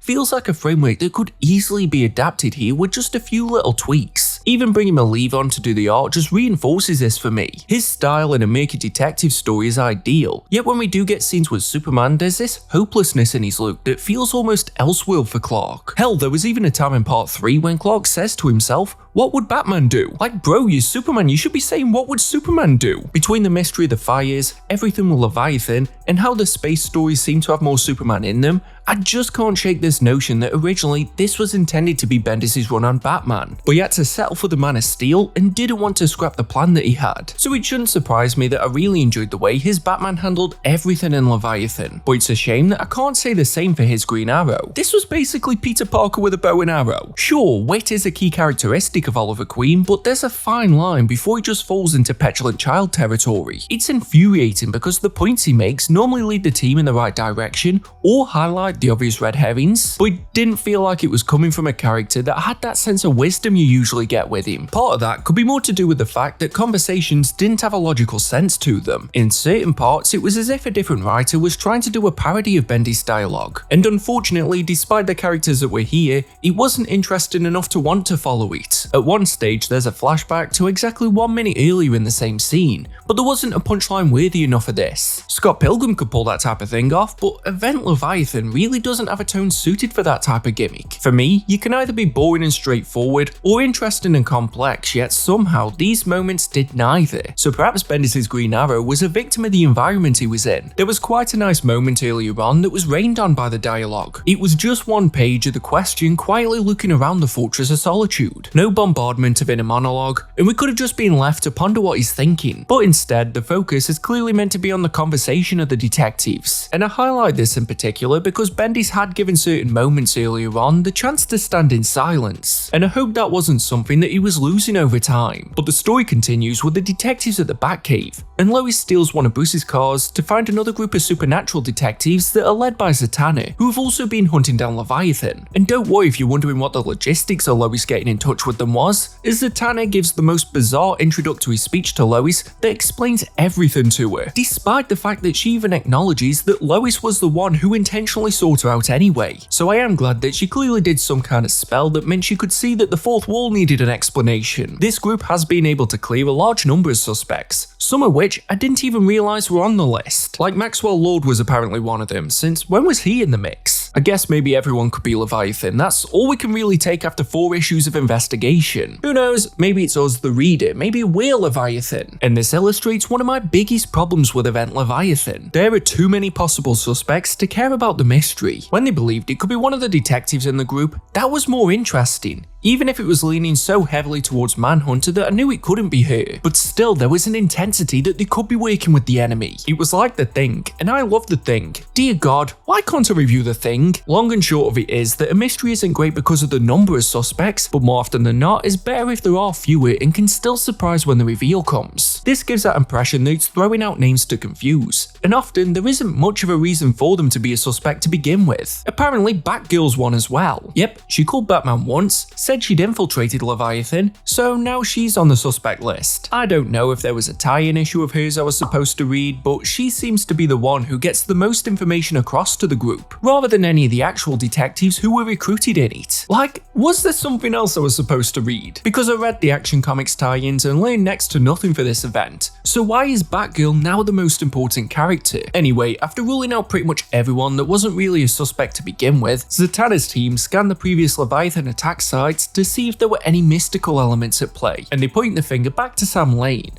the one guy who has been in hospital this entire time and hasn't even moved. Sure, the guy in the mask could be a figurehead and he's the mastermind behind everything, but I'm certain Sam Lane hasn't even been conscious for most of this event. And you know what, he's not going to be conscious for the rest of the event either, as he pretty much dies the second that he's back in the story. In his dying words, he tells his daughter to look for the snowman's ticket, before Leviathan transports the two of them to what looks like Antarctica. This was kind of a touching moment, but for some reason it just felt like Bendis was forced to do this since it comes out of left field and happens so quickly. If it wasn't for that one scene earlier on when Lois tells her father that she married Superman, I don't think this would have had any weight at all to it, because not only has Sam had such little presence, but prior to Leviathan, Lois had been an afterthought also, and it feels even more rushed because it's happening at the same time as Clark finally tracking down where Leviathan has been hiding. The two come face to face again, but this time Leviathan reveals the scope of the army they've amassed, to the point where they're a nation in their own right. He finally reveals that the tech they stole from the organizations he attacked were originally created as contingencies in case John ever grew up and the world needed a defense system, which conveniently happened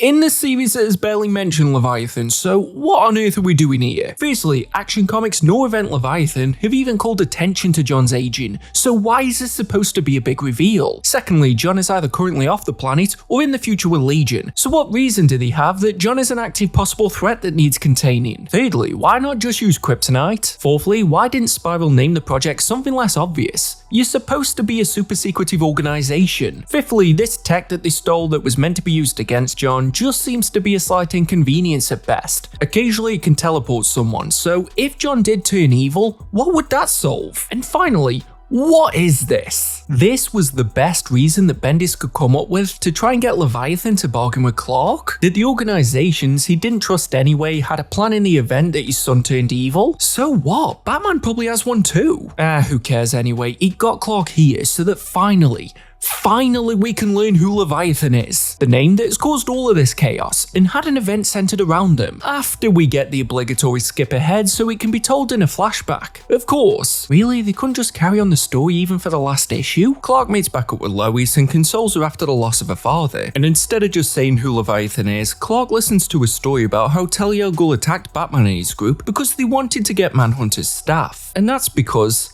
Leviathan is Manhunter. It's just that it's not the Manhunter that we've been following. It's some bloke called Mark Shaw, the third Manhunter, a guy so inconsequential that it's revealed to us by Superman saying that he doesn't even know who he is. This is the big reveal, and it's Mark fucking Shaw? Mark fucking Shaw. And I just know there's someone in the comments right now, a try-hard die-hard calling me a casual because I'm not hyped that Mark who the fuck are you again Shaw is actually Leviathan. Although they were probably already in a meltdown because I didn't mention earlier that Leviathan actually debuted before Bendis. But still, Mark Shaw? I just can't get over this. I know a guy from work called Mark Shaw, and you would have gotten a better reaction out of me if I would have turned the page and he was Leviathan. I can't remember the last time a drawn out mystery like this had fallen so flat on its face. Why were we given so many suspects, only for it to turn out to be a guy whose name hasn't even been mentioned? There'd be more of a thrill if the entire book had no suspects and they couldn't figure out why, only for it to then turn out to be a guy who no one remembers. Every named character in this series would have been a more shocking reveal, and if they were so desperate for it to be one of the Manhunters,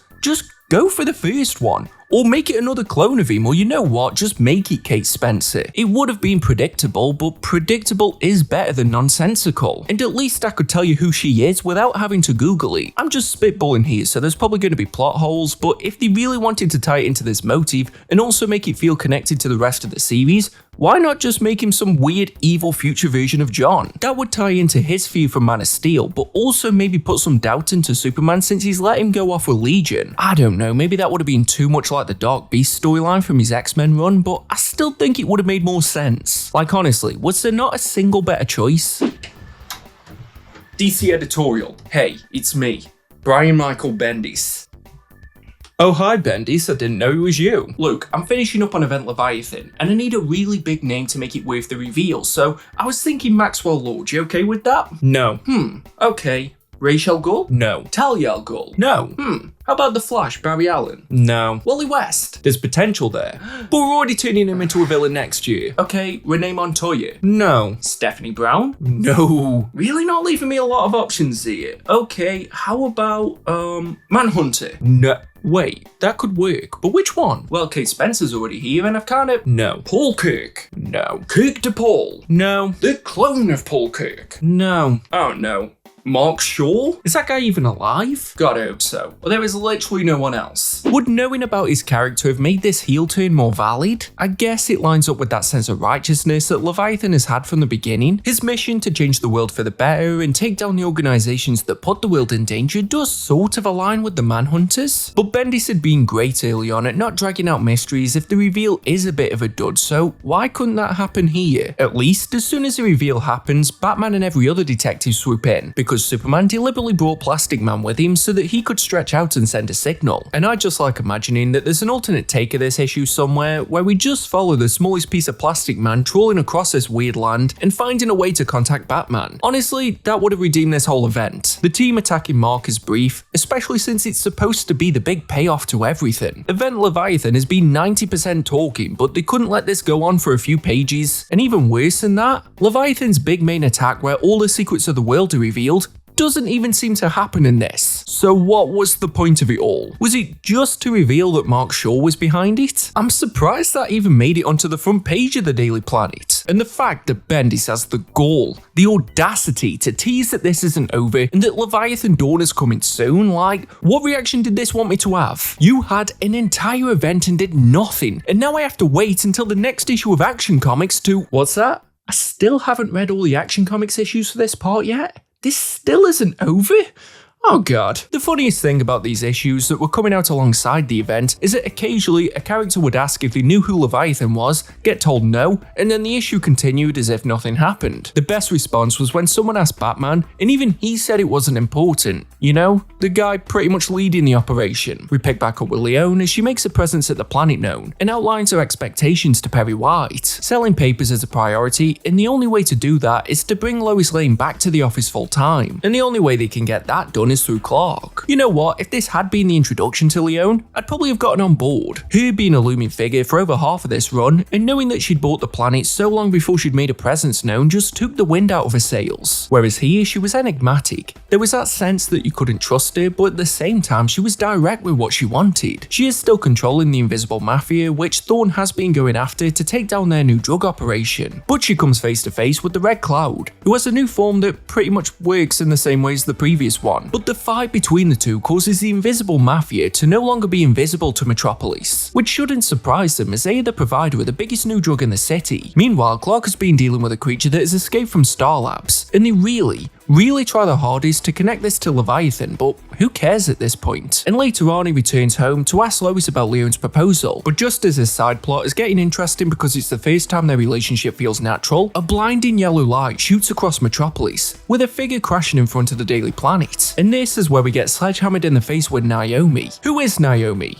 No, genuinely, who is Naomi? As far as I can see, she's the new Bendis character that he is desperate to make into the next big thing, so he just has to force her into everything. He did it with the Sentry, he did it with Miles Morales, so why not try it here? She debuted about 6 months before this issue in her own self-titled series that was written by Bendis, and is from an alternate Earth where radiation gave godlike powers to 29 people, with Naomi's mother being the only one capable of reproducing. Zombardo, one of the 29 with powers who decided to use them for evil, wants to kill Naomi, so she was shipped off to the Prime Earth where she discovers her powers and is hunted by Zombardo, which forced her to flee to Metropolis and ask for Superman's help. Now, that's actually quite an interesting origin story, I can't lie, but was this the most natural way to shoehorn her into Action Comics? It's so clearly trying to force you to buy her series that it makes me dislike her before she's even done anything. Everything with Leviathan is still going on at this point, but we can't spend any issues fleshing out that idea and need to pause everything for this Naomi. An entire issue was spent catching you up on who she is because even Bendis knew no one read a series. And I refuse to as well. This cheap tactic won't work on me. And I hardly doubt the key to enjoying this run is reading Naomi Season 1. Batman and Superman provide a more than enough opportunity for exposition, and in between these scenes, Clark follows a trail that leads him directly into the path of the Red Cloud. And this whole Naomi arc that neatly brings us to the end of this part perfectly highlights two of my biggest problems with this run: passive action and a weak Superman. Once again, we open on the image of Superman defeated, then flash back to piece together how we got there. But just like when this technique is used elsewhere, the mystery is already gone. Think about it, what fight has he won? Toyman? Okay, yeah, but I'd hardly consider that a career highlight. Rogol? Well, he beat Clark until Supergirl sent him to the Phantom Zone. The rematch? Soup's only won because Zod betrayed him and the entire family joined in. Leviathan? Drain the energy out of him, and so far the Red Cloud's beating him every time. And I know they aren't going to kill Superman again, else it would have been on the news. So what suspense is this trying to build by immediately abandoning the cliffhanger of the previous issue? Shock horror, Naomi is the one to save the day, as she disobeys Batman's orders at the Hall of Justice and goes to rescue Clark. Meanwhile, Leone is meeting up with Strong, who theorizes that Robinson's evolution is a result of Luthor, because of that small tease earlier on when she was approached by one of his drones. And despite the fact that and the earlier scene with Lois is the only time in this run that Luthor has had a presence, Leone declares war, and decides it's time to really put their plans in motion to take over Metropolis, which came as a bit of a disappointment, because her showing up at the Daily Planet was a glimmer of hope that the run could regain a sense of direction, bring it back to one of the core elements of Superman, and corrupt it from the inside. And now that's already gone, instead being replaced with an overused take over Metropolis plot. So when I started this part, I wondered how an event could work when there's no idea of who Bendis wants his Superman to be. But now, there's not even a sense that he knows what he wants this run to be.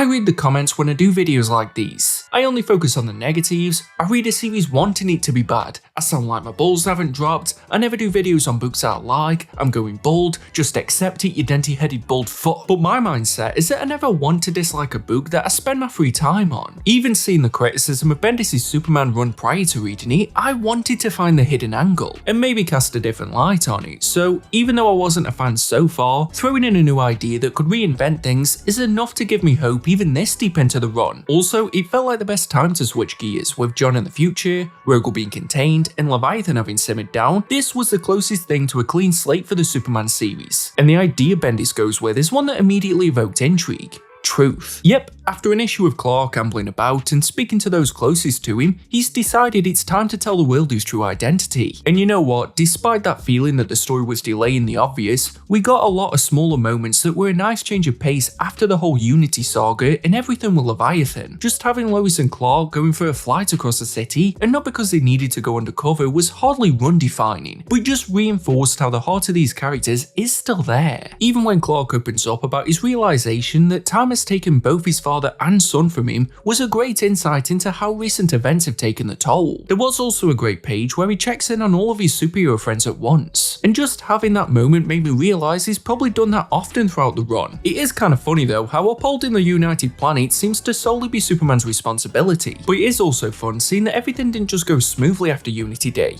It's something that still has to be worked on, but having seen how Jor-El keeping one secret spiraled out of control and caused the death of Krypton, Clark doesn't feel comfortable hiding anymore and wants the world to know his real identity. And I get the sentiment, that's nice, there's some logic there, but it also feels like a massive leap considering he doesn't talk to any of his superhero friends prior to the decision. Batman could have had a good insight on the whole thing, but he doesn't consult him, nor Hal, Barry, or even a fellow alien like Martian Manhunter, although there is one voice he wants to hear from, and that's Adam Strange, the guy whose superhero identity is his full legal name. And again, the placing of this scene is just bizarre. It's on the same day as the Unity Treaty, which was 2 issues earlier in this series, but narratively is shown to us after Clark's already spoken with his cousin, Zod, and Lois, and after we've had the opening scene that confirms he's committed to holding a press conference to reveal his identity. So this Adam Strange moment didn't tell us anything new, although even that can't take away from how great this issue was. Sure, it's a controversial move to have Clark reveal his identity,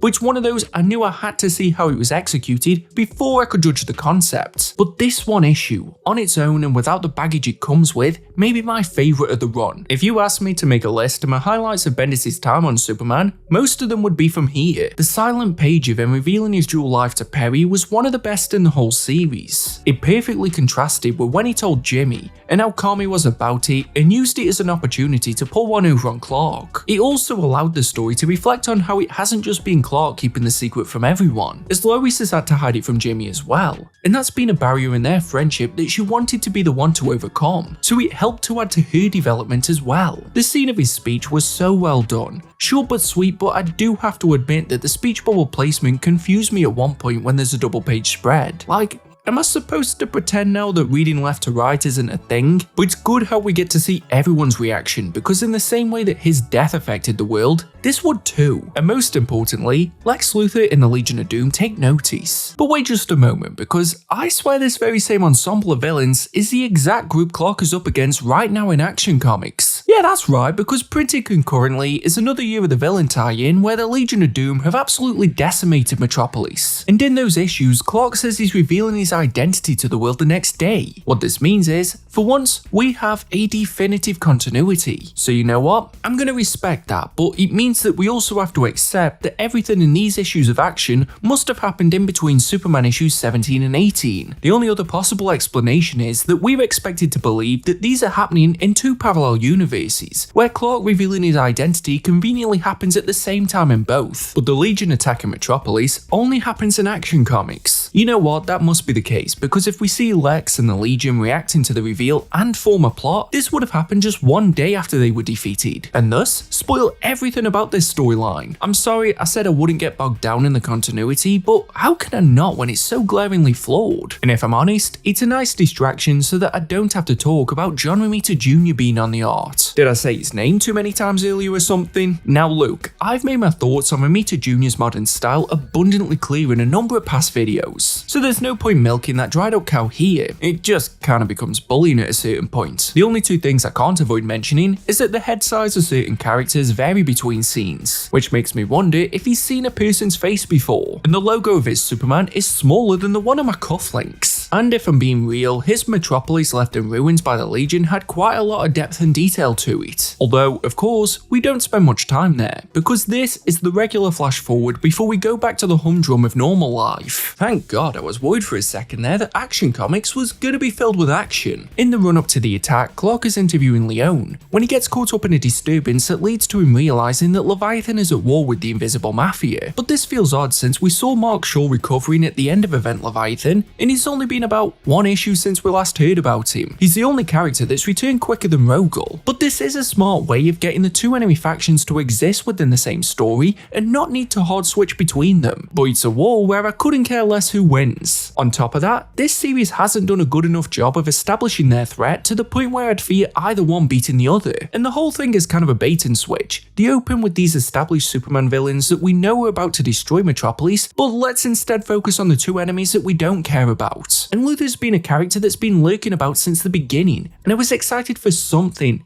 anything to happen with him, but now he's only getting some of the focus because Leviathan wants to use him. Is this some kind of joke? The way this story's structured is so bafflingly infuriating on so many levels it must be deliberate. How else do you explain an issue that starts with another moment from the War of Metropolis to then spend half the issue giving us an origin story about Robinson Goode? I'll save you the time. She got her powers because of some weird shit happening at Star Labs, and her character is no less boring as a result. Are you trying to tell me Bendis thought the fans would enjoy this more than the Legion of Doom taking over Metropolis? The way they try to tie this all together is because Robinson was looking over the chaos in Metropolis, and this technique is used throughout, as we also get one with Superman checking in on Fire Inspector Moore in the wreckage of Metropolis, which reminds Clark of when he met her a few days earlier as she announced her run for mayor, and this was the first time that I thought about her character in a good long while, which is a shame because there was a lot of potential with her early on, but I did like how Clark leveraged the fact that he will reveal his identity to see if he can trust her, although it would have been a truer test of character if she didn't know that he was going public in a few days. But wait, this scene started by saying it took place 2 days ago, and in that scene he says Moore has a 2-day lead on the news, so did the Legion attacking Metropolis happen just before he made the announcement? Or did it happen after the villains knew his secret identity and just made no reference to it? Fortunately, the book gives you no chance to think about that, as his conversation was interrupted with the arrival of Legion's ship, which is when Clark realised that Leviathan is back, and the story treats this like some kind of huge shock, even though Leviathan never really left, and it's been acknowledged that Leviathan wanted to work with Luthor. So here's my biggest question. Why not just tell this story chronologically? The cold opens have taken away all surprise that this moment could have given us, and rained on the parade of all the stories that could have stood on their own if not left in the shadow of Legion's takeover. I don't want to keep repeating criticisms, but we already know before we saw Leviathan with Legion that this takeover is going to beat Superman, because we've seen it happen from the first page, and it's also happened in every other fight in this arc. If anything, why go through all this hassle to assemble this team? Why bother bringing Leviathan and the Red Cloud into the mix? Give one of them a day off. They've both defeated Superman already in this run on their own, so you don't need to go to all of this effort. Does Lex really need all of them? Especially if he's Apocalypse for some reason now. I'm just gonna assume that was a Year of the Villain thing and just be happy that I don't have to read something else to know why. But the most infuriating thing is that this whole story arc is solely banking on the name recognition of these villains. Using Metropolis as a ploy is the most generic way to get to Superman, probably only second after kidnapping Lois Lane. We've seen it multiple times already with Rogel and the Invisible Mafia, that it doesn't feel like there's anything new here besides finally bringing in some A-list bad guys. What I do like about this though is that we do actually get to see more of Leviathan, who he is, what he can bring to the table, and also more of what he wants. Seeing this futuristic island he created also gave him a sense that he is competent in creating his vision, and I wanted to see more of this. Yeah, I'm finally enjoying something about Leviathan. This did a better job of telling me about him than the event that was centered around him, and if we'd had this context then, he'd have seemed like a far more formidable threat. Although it does feel like he completely changed his demeanor in a matter of days. The message was repeated throughout that Leviathan wouldn't attack Superman, but he's completely gone back on that now and fully aligned with his enemies, a lot of which have dealt with the same secretive organizations that Leviathan was vehemently against for the entire duration of his character so far, but Who needs consistency? We also get the scene where he and Lex confront Robinson Good and propose that she betrays Leone by joining their team as they need her to be the finishing blow for Superman, even though Good admits that she's never been able to kill him and doesn't know if it's possible, even with her developed powers. Of course, we only get to see this 2 full issues after we see that Robinson already joined up with them. The way this whole story arc unfolds is like a stream of conscious, with Bendis going, "We're in Metropolis and the Legion has won." Actually, I need a scene to explain how they teamed up. Okay, but then we can show how Leviathan's helping them out, but wait, would I need to have a scene to show how he joined with Legion, considering that their agendas are complete polar opposites? Yeah, okay. I'll just add that in here, it'll make sense in the final issue, because then it's plain sailing, and the Red Cloud can swoop in as their ace up their sleeve and... Wait, did Good have an origin story yet? Okay, I'm just gonna add that in wherever. It won't ruin the flow of the story one bit. If you read this story arc with this theory in mind, it's the only way the scenes being so poorly organised makes sense. And you may think that's the dumbest thing I've ever said out of all the dumb things I've said, and you're entitled to think that. If you can explain why in the fuck there's an issue with the Young Justice that entirely takes place 40 minutes before the attack in issue 1017 ever happened. The real reason is because this was around the time that Bendis launched his Young Justice series, and the best way to launch it is to have them cross over with his more prolific title. It's why I'm going to assume that Naomi Season 2 happened around here because she joins the battle for a few pages. Then in a flashback within this flashback, we see that Leviathan used their energy blast to send Clark across the universe, whilst he set a trap for him in Metropolis. He notices this and avoids it by instead going to the Hall of Justice, where the young team were conveniently waiting and discussing what they would do when they meet Superman just seconds before he arrives. You know what, I don't know if it was an intentional development, but I was pleased to see Clark detecting traps ahead of time, and how he used that advantage to recruit backup before charging in. But this was the moment when the battle really kicked off, and everything from the previous issues happened. So the only thing that we know now is that Connor Kent joined him, and that is not enough of a hook to justify not telling this story in a linear way. It's just not. Connor hasn't shown up in this run once, so why would I care? Bring in Adam Strange again, that would get more of a reaction. But this part of the story banks hard on the audience caring about Connor Kent, and his conflict over telling Superman about how they are connected, and the surprise is spoiled when Clark uses his X-ray vision. Don't get me wrong, I'm grateful when a story tries to catch me up on what's going on, but the first scene is just the Young Justice members explaining who they are and their motivation, which just adds to that constant feeling that this story arc wasn't thought out in the slightest. Nor does it promote their dynamic or give me a reason to want to read their series. They could have just as easily shown up when the Justice League did, and I'd have cared about the same amount. But without that one scene with them, this absolute wet fart of an ending would have been even more moist. Because after five issues of build-up and constant teases of this epic conclusion where Luthor, Brainiac, Leviathan, and the Red Cloud combine their efforts to possibly kill Superman, it all comes crumbling down because with his dying breath, Clark pleads for Robinson to save Connor. Why did you say that name? This is the second dumbest way Superman has ever been spared from near certain death, and the only reason it's not the first is because Robinson was never out for blood, just power, and she was doubting her actions, so it isn't the biggest leap for her to be the one whose humanity Supes could appeal to. But still, it felt contrived how easily the League were taken out so that Connor could be the only one left to set up this scenario. Once the plan falls apart, Leviathan reveals that he never really trusted Lex, and doesn't agree with the Legion destroying Metropolis, even though he did absolutely nothing to prevent it. But it does mean that everything is resolved ridiculously quickly, with all the heroes chipping in to restore the city to what it was. It's so neat that Leone and Robinson decide to just be friends again after her betrayal with Luthor, as Leone shares that Superman plans to reveal his identity the next day, meaning that canonically, all the destruction caused here was resolved in less than 12 hours. And from time to time, we can all be a bit self-centered, myself included, but they bafflingly believe that Clark's reveal is because of the work of the Invisible Mafia, which only gets more hilarious when you remember that we know the real reason, and it's because secrets led to the end of Krypton,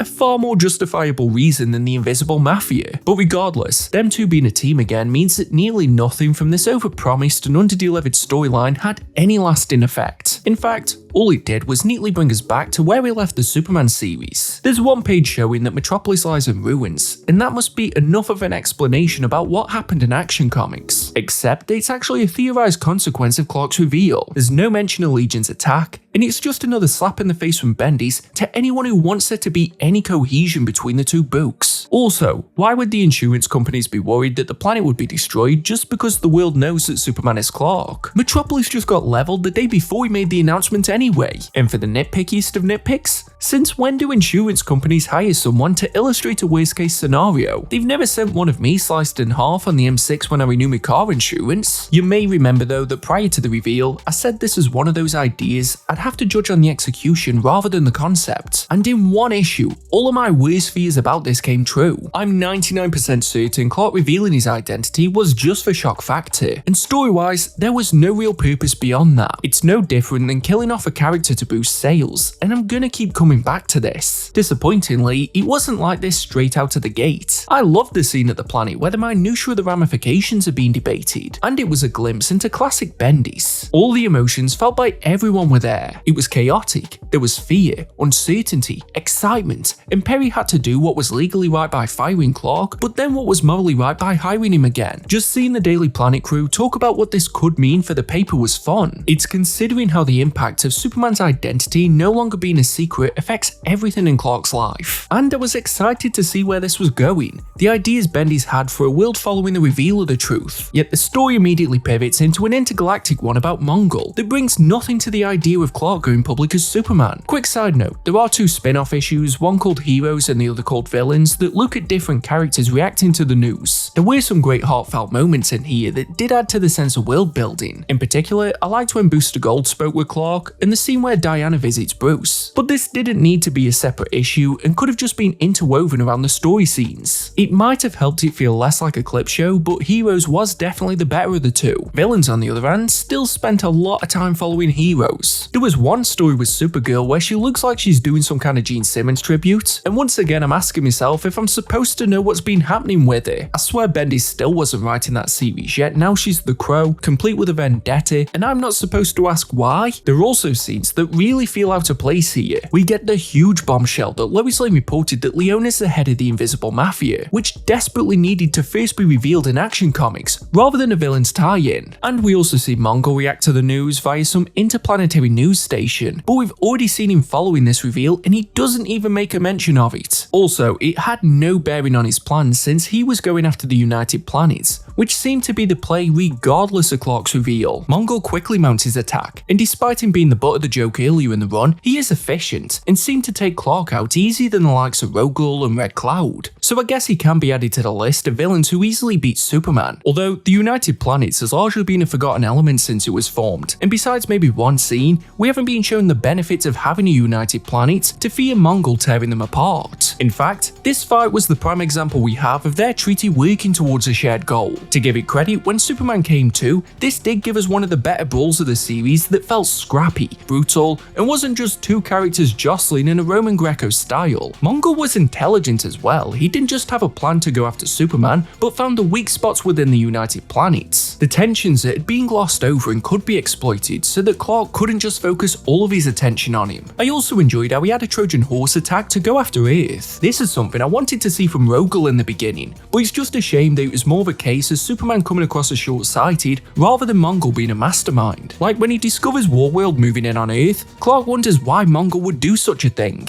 I don't know, maybe because he's an evil warlord who lives to conquer planets and hates you? Or is that now a wild theory? In fact, from the second Clark revealed his identity, the entire universe has had to explain everything to him that he needs to do. Once he spares Mongol and the two speak, he tells Clark to go back to where he left the United Planets. Once he's there and the Justice League show up to help, they tell him to go home, and that's the only way he finds out that Mongol planned to attack Earth. So the only reason Supes foiled this plan is pure chance, and Mongol could have won if he just showed up earlier. Also, is the Justice League now a personal cleanup crew for Clark? It feels way too coincidental that it's happened in both series in the space of days. But when he learns that Mongol brought Warworld to Earth just to spite him and punish him for having compassion for the rest of the galaxy, this causes Clark to stop holding back, and feels like a payoff to what had been set up since the beginning. We've had all these moments where he's had to take his rage out on an asteroid belt, or, well, There was that time he let it out on Mongol, so maybe this has been a back and forth revenge story between the two. But having a fight just before this where Superman still went out of his way to save Mongol,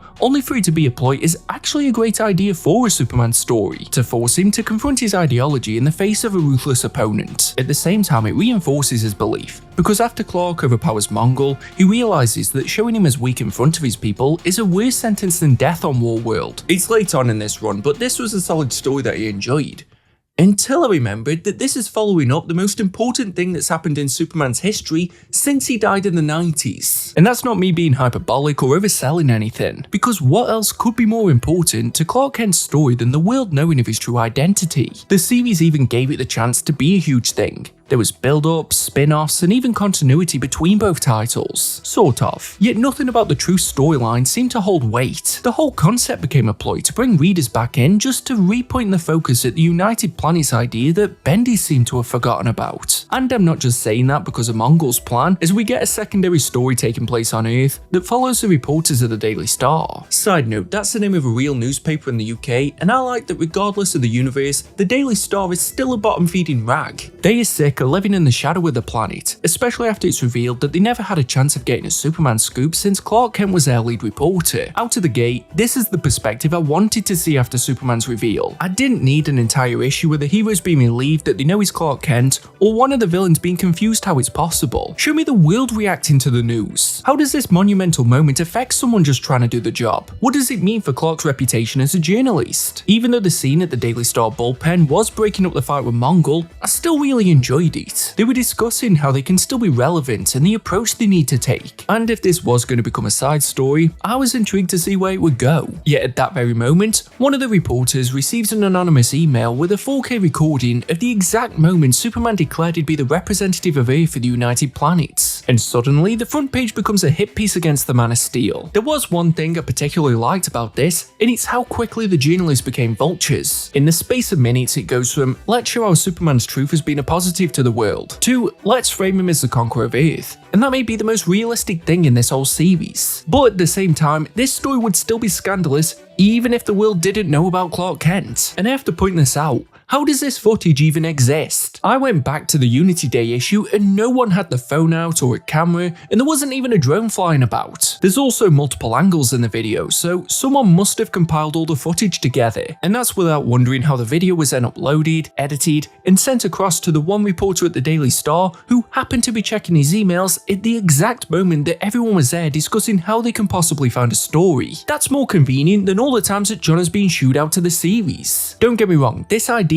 is interesting to explore, but I can't get excited when it's this lazy at kicking it off. Hell, they could have just thrown us into the middle of it. We've seen that Bendis isn't against that. Open with the scene of Bethany Snow ambushing Lois at her home. Let us be caught as off guard as she is, and then figure out what they're talking about. Let us investigate the story alongside Lois and bring her back to the center of it all. Not only could that have been great, but we could have experienced a post-truth world from the view of the one human it would impact the most. Damn, now I'm kind of annoyed that we didn't get that. There are still some great scenes with Lois during this. The brief moment where she ponders as she's now the Queen of Earth was a fun bit of levity in an otherwise chaotic scenario, and the way she ended up interrogating the FBI agent that was sent to interrogate her was great as well. But I do think Lois could have pushed back more against the Daily Star. Like, if a United Planets does exist, who would be a better representative of Earth than Superman? This seems to be the crux of the FBI's involvement, as they basically show up just to get Lois to pass on the message to Clark that there can't be any mistakes now. And I was just reading this and thinking,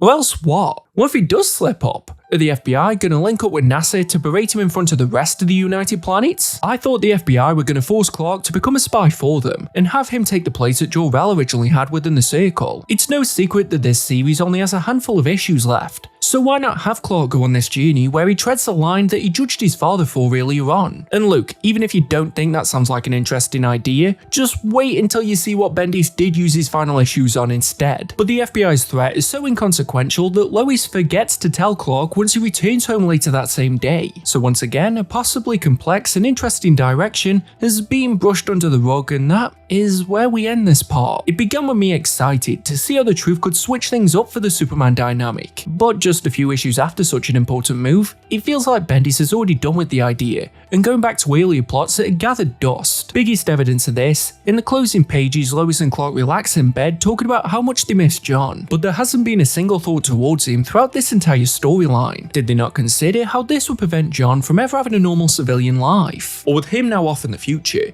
is the more important question, did Bendis ever consider John at all?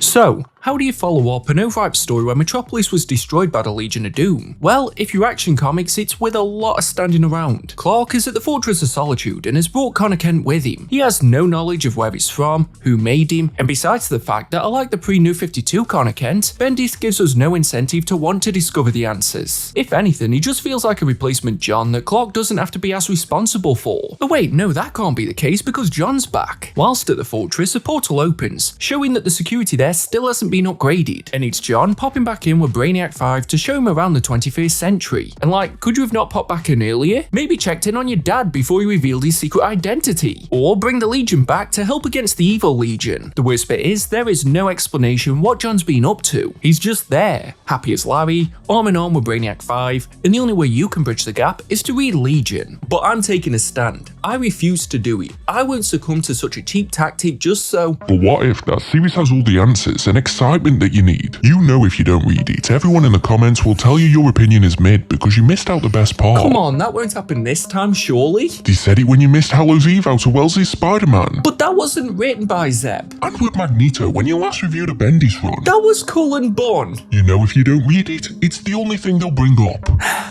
I can't have that happen again. I said I'd do this one properly.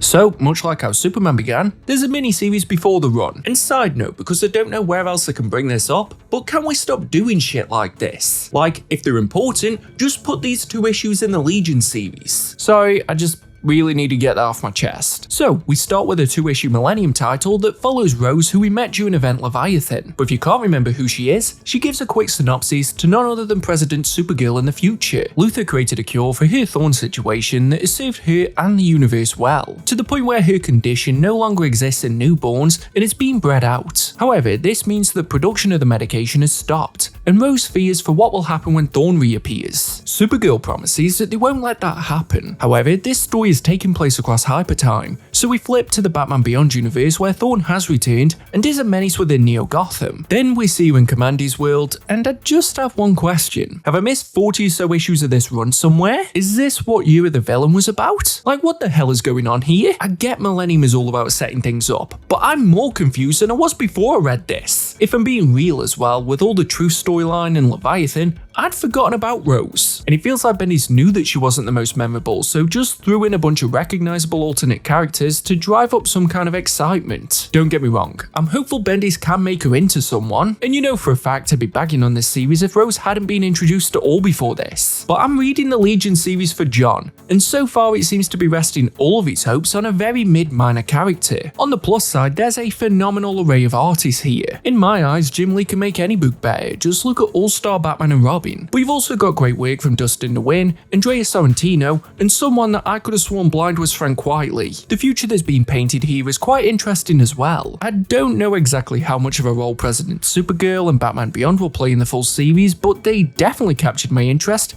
even if I don't have a clue what's happening. We sample a few more of these alternate Earths like Omax, Booster Golds, and an absolutely stunning one that takes place off Earth, which I have to admit, I did not pay attention to the story of, until finally she appears in front of the Legion of Superheroes. And somehow, despite the title, this felt like the most inconsequential of all the worlds she visited. Besides learning that Rose travelled across reality, this doesn't clue me into what Legion will be about unless it's all about Rose and Hypertime. And for how Bendis positions Rose, you'd expect her to be integral to Legion, but have a guess how many panels she appears in this debut issue. Not pages, individual panels. If you guessed 2 or more, then unfortunately you're wrong. She's only in this for a single panel, and gets completely ignored by the entire team. Instead, we open in the sewers of the 31st century Bloodhaven, where some of the Legionnaires are pursuing an alien ship that was stealing Aquaman's trident. Meanwhile, we see the other side of Saturn Girl picking up John as he arrives in the 31st century, and John is immediately inducted into the Legion and introduced to all 35 billion members of the team. Whilst touring the headquarters, the Haraz launches a counterattack against the Legion, and at the same time the United Planets learns of John being pulled out of the time stream, which is forbidden in the future. Few things here. I can't fault the pace. There is a lot going on, and it isn't relying on one storyline to carry the series, but for a lot of readers, myself included, Legion is already in a lose-lose situation. I'm only here to see how Bendis handles John's storyline, but already he feels like a gimmick to get readers in rather than an actual character. And at the same time, if a Legion fan was reading this without the Superman titles beforehand, then too much of the story centers on how John being in the future causes problems. For my reading though, I do like how quickly John is part of the team. They don't put him through an audition or trials, which is exactly what he was upset about back in Man of Steel with the Teen Titans. And it does help him understand the journey that his father's been on. There is a sense that he has to prove himself, which we see when he's determined to keep the trident away from the Haraz. I'm glad John has at least gained some of the limelight, but from early on, it's clear here that Bendis is struggling to juggle so many characters. Besides Saturn Girl, it isn't clear who are the key players in the future, and vital scenes are missed out. Key example, Rose goes to the president of the United Planets and is apparently now the Legion's liaison. Now, I know that sometimes I can be guilty of not paying attention, so I went back, and there isn't a conversation where this is agreed, but somehow her position is vital to the team. The long and short of her trip there is that the Legion has the Haraz situation under control, with the trident safely stored at their headquarters, which frees up time for John to experience more of the 31st century,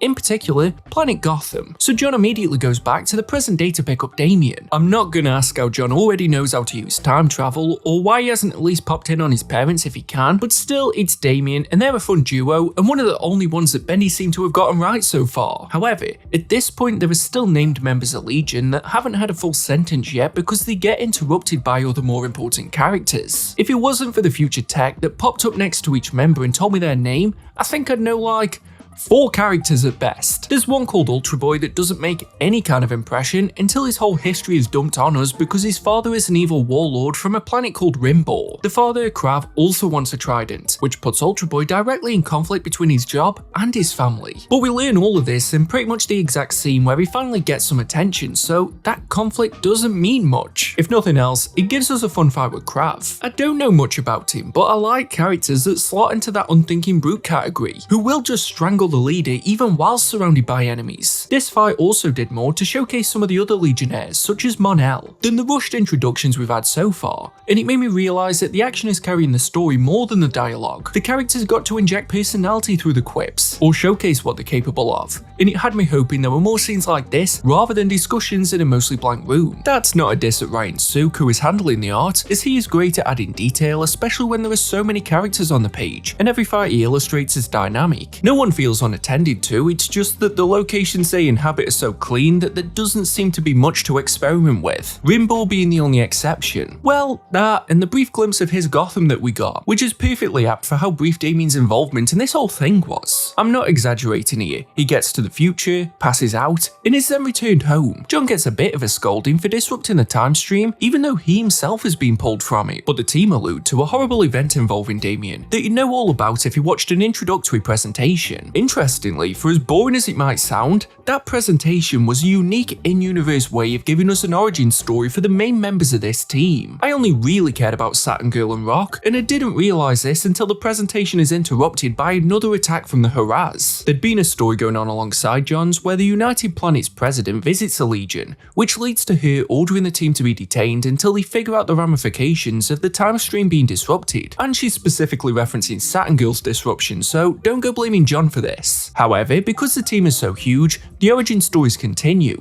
and I did enjoy how the formation of the Legion was told to us from the perspective of the president. Having that outsider voice added a layer that had been missing so far. and streamlined what we're being told. But what I didn't expect is that pretty much a third of this series is flashbacks, and the more of them we got, the less I cared. They come so late on that I've already decided at that point if I like the character or not. Take Triplicate Girl for example. I don't know a thing about her legacy before this run, but I'm okay if I never see her again. All three of herselves have the most irritating yet cliched wacky dialogue that I was already more than done with by the time that Bendis finally gives us a bit of context about her, and I had enjoyed how Bendis uses Stepford Sisters and X-Men, so I'm surprised Triplicate Girl was so unbearable here. By delaying all these origin stories, it makes characters like her feel so awkwardly placed, and if they do get a moment in the series, I'm just left confused. And honestly, that is the biggest blunder of this series. It's the halfway point, and I still don't know whether Bendis would rather write a book about Legion and use his Superman series to get it off the ground, or write about John and let Legion serve as a backdrop. As a result, it fails at doing either.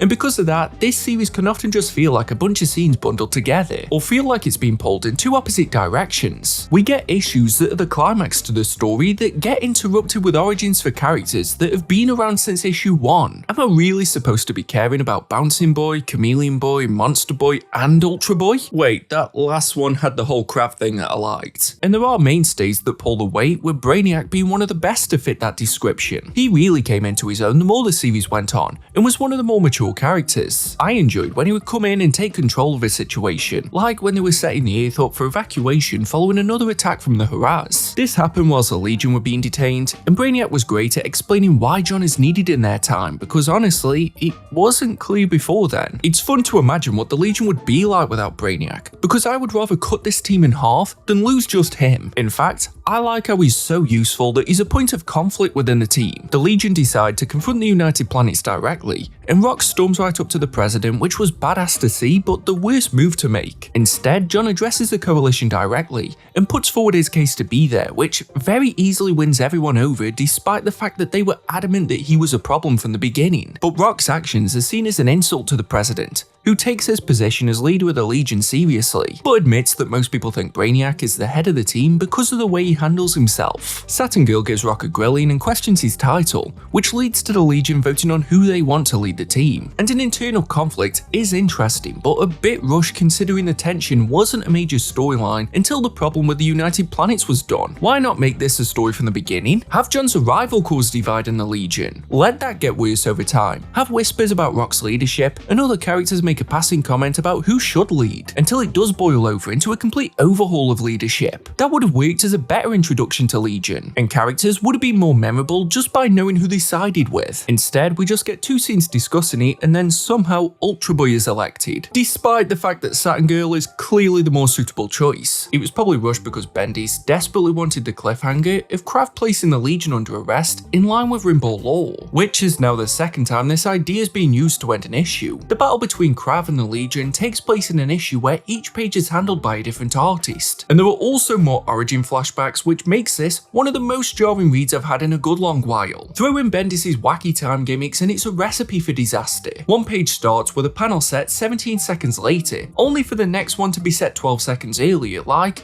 just tell your damn story. The flow isn't there. Flashback art appears more consistent with the present day than some of the present day pages. And this was promised as Krav putting the Legion on trial and Ultra Boy stepping up as leader, going against his father, but instead we're wasting time on introducing brand new characters like Pharaoh Lad and expecting us to care. Is this really Bendis? The same guy who wrote one of the best Daredevil runs of all time, and made me enjoy watching Matt Murdock in trial just as much as seeing Daredevil in Hell's Kitchen. Then why is this trial so tedious? Even the trial of Jean Grey was more focused than this, and nothing happened for the first 4 issues. By the end of it, Krav is the one found in need of arresting, as he's been plotting to steal the Trident and overthrow the United Planets, which I'm sure we've been seeing him try to do since his introduction, so I have no idea why the Legion were allowed to be put on trial by him. Outside the court, John speaks with Saturn Girl, and because she uses every other sentence to remind us she can read minds, she reveals that she knows John has romantic thoughts about her and the two kiss. I'm happy for this pair,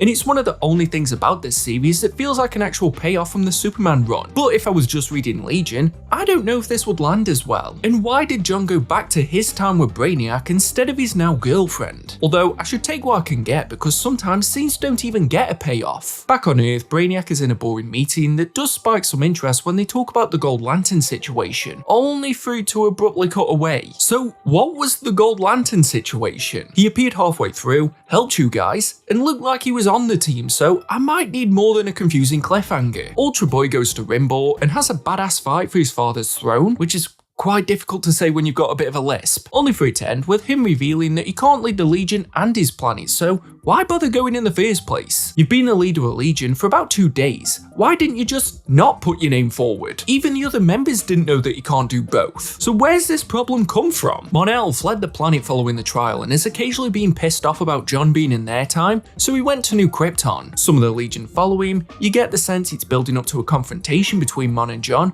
only for it to turn out that he has a secret family, which is definitely a storyline, just not one that we have any reason to care about. But the only purpose of this scene is so that the random cat legionnaire can ponder how Mon-El will fare when someone eventually threatens the Kryptonian way of life, which is quite the leap even for a cat. So why would their first thought be someone coming after the Kryptonian way? Wait, a threat to the Kryptonian way? A book with no villain? No hint or mention of... No. Surely there's no way. This is the future. It can't be possible that Bendis finds a way to force Rogol fucking Zar. What reaction does this reveal want from me? What reaction did the book expect? In the context of Legion, who the fuck is Rogol Zar? He hasn't been mentioned once in this entire series. And if you're like me and you read all of Superman prior to this, can a shit even be given? This is the 31st century version of Rogol, who clearly didn't end the Kryptonian bloodline since we've already seen New Krypton, Mon-El, and even Zod. Like, it's sort of poignant that one of the final villains of the series ties back into John whilst he's away from his family, but how much does John know about Rogol? He was off planet with Jor-El during his first attack, sent back to Earth the second he went after Jor-El, and then had all of his family around him when they quite easily took care of him leading into Unity Day. So I ask again, what reaction does this moment want? It's Rogol Zar. The only other character I'd care less about if they appeared here is Naomi. Annoyingly though, this does give the series a grand scale climax. 1 page after that cat worried about New Krypton being attacked, Rogol mounts a huge assault on the planet, and the destruction is immense. And when he is confronted by John, he makes easy work of him. There are a few other plot lines going on, like the whole thing with Ultra Boy and Rimbaud, but it all falls by the wayside so that the Legion can assemble, and this would have been a great payoff for the series, which is something that I'd lost hope that Bendis could still do. But the ambling about between so many different characters up until this point just took away the satisfaction that this could have brought. Like, Saturn Girl combines her powers with a few others for this big final attack, but it's not like they tried this earlier in the series and failed, or spoke about if it's even possible, so it's just a thing that happens. I did enjoy seeing John and Mon fight together for a common goal, and with the combined might of the Legion, the new Dr. Fate and this Gold Lantern, Rogol is dispatched of, and hopefully with this being the future version of him, there's no need to force him back into the present day. We know it's futile because he lives on all the way up to the 31st century. Fortunately, everything's wrapped up very neatly, with every member of Legion seeming to be stronger than ever, and the series coming to a close. Except it doesn't really, as it ends with the sting of to be continued in Future State Legion. And surely I don't have to read a 2-issue event tie-in to see how this all factors into Bendis' Superman run, so we're just gonna comfortably skip. But what if that series has all the answers and excitement that you need? This again? For Future State? You know if you don't read it, everyone in the comments will tell you your opinion's mid because you missed out the best part. Okay, just shut up with the speech, it's only 2 issues.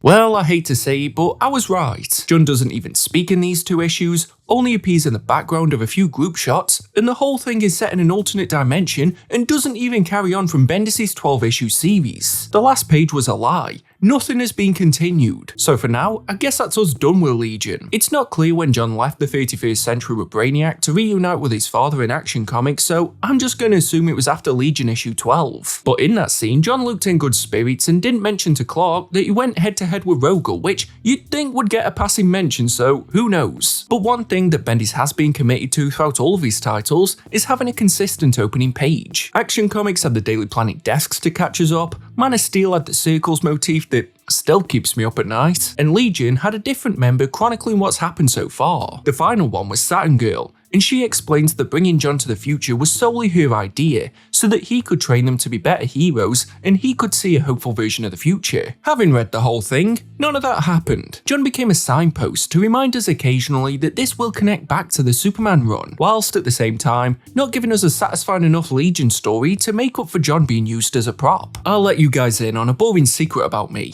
When I'm at work, I check traffic before I set off for home, and if it's bad, I'll sit on the car park and read until it dies down. But when I was deep into this Legion run, I deliberately sat in traffic to avoid reading more of this. I don't know what I was hoping for in this side mission, but regardless, I'm still leaving disappointed.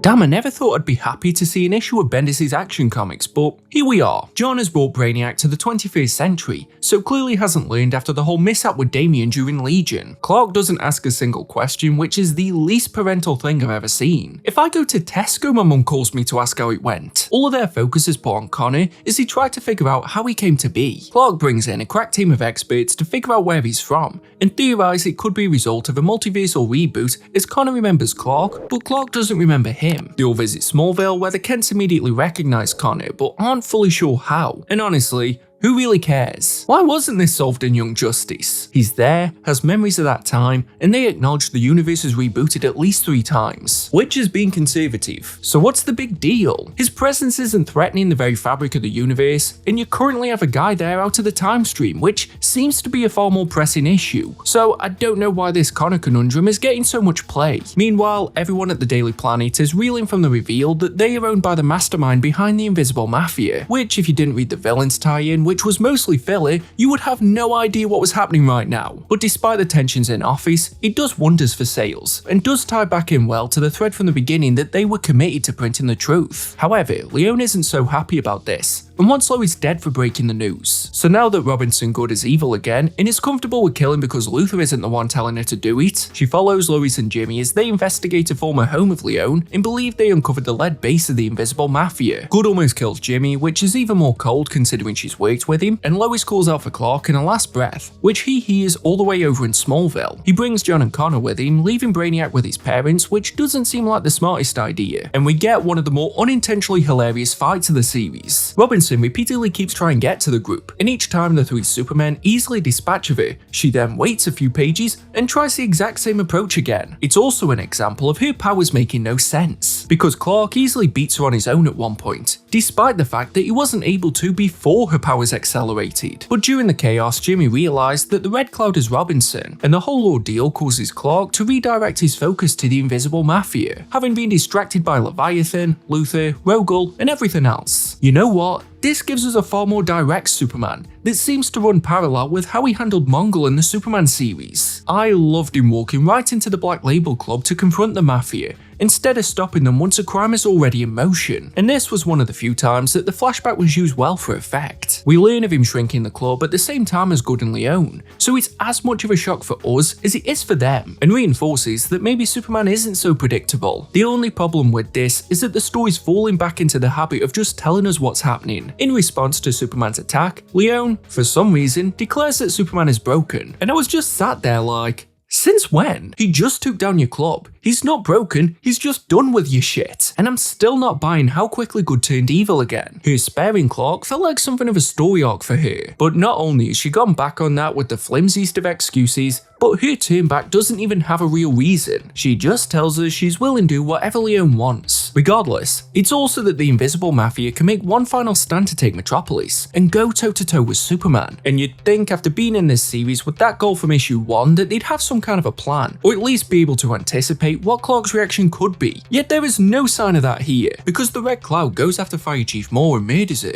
Off page, but still. Clark realises this, flies across the city, and is absolutely devastated. He and his super family scour the skies for any signs of the Mafia, yet somehow neither Leon, Good, or any of the people that she pays can anticipate that Clark would track them down. And I make it no secret that I'm not the sharpest tool in the shed, but that would be my first assumption. And considering that the Mafia have wanted to catch Superman off guard and trap him, they do not use this to their advantage, leading to one painful truth. Moore's death meant nothing. There have been choices in this run that have baffled me, angered me and made me consider reading something else. But this is the only part that disappointed me. There hasn't been a lot that Bendis introduced that gave me hope, but Melody Moore did. She could have been Superman's Jim Gordon, steer the run down a more street-level conspiracy route that would eventually see her become mayor and change Metropolis from the inside. Her wants weren't that different from the Invisible Mafia, but she went about it the correct way. Yet now, what was the point in any of this? None of that potential was capitalized on. It was all just lip service, filler pages, and an off-screen death that could have just been any random civilian. If anything, Melody Moore was the personification of Bendis' time on Superman, a brief glimpse of potential, deliberately squandered, and sacrificed to the bigger, blander concept. Case in point, Supergirl arrives whilst Clark is reeling from the shock and completely steals the limelight from Moore's last chance to matter. And when we do cut to Leon, she's not talking about what she just had done to Moore, she's speaking with Dr. Glory.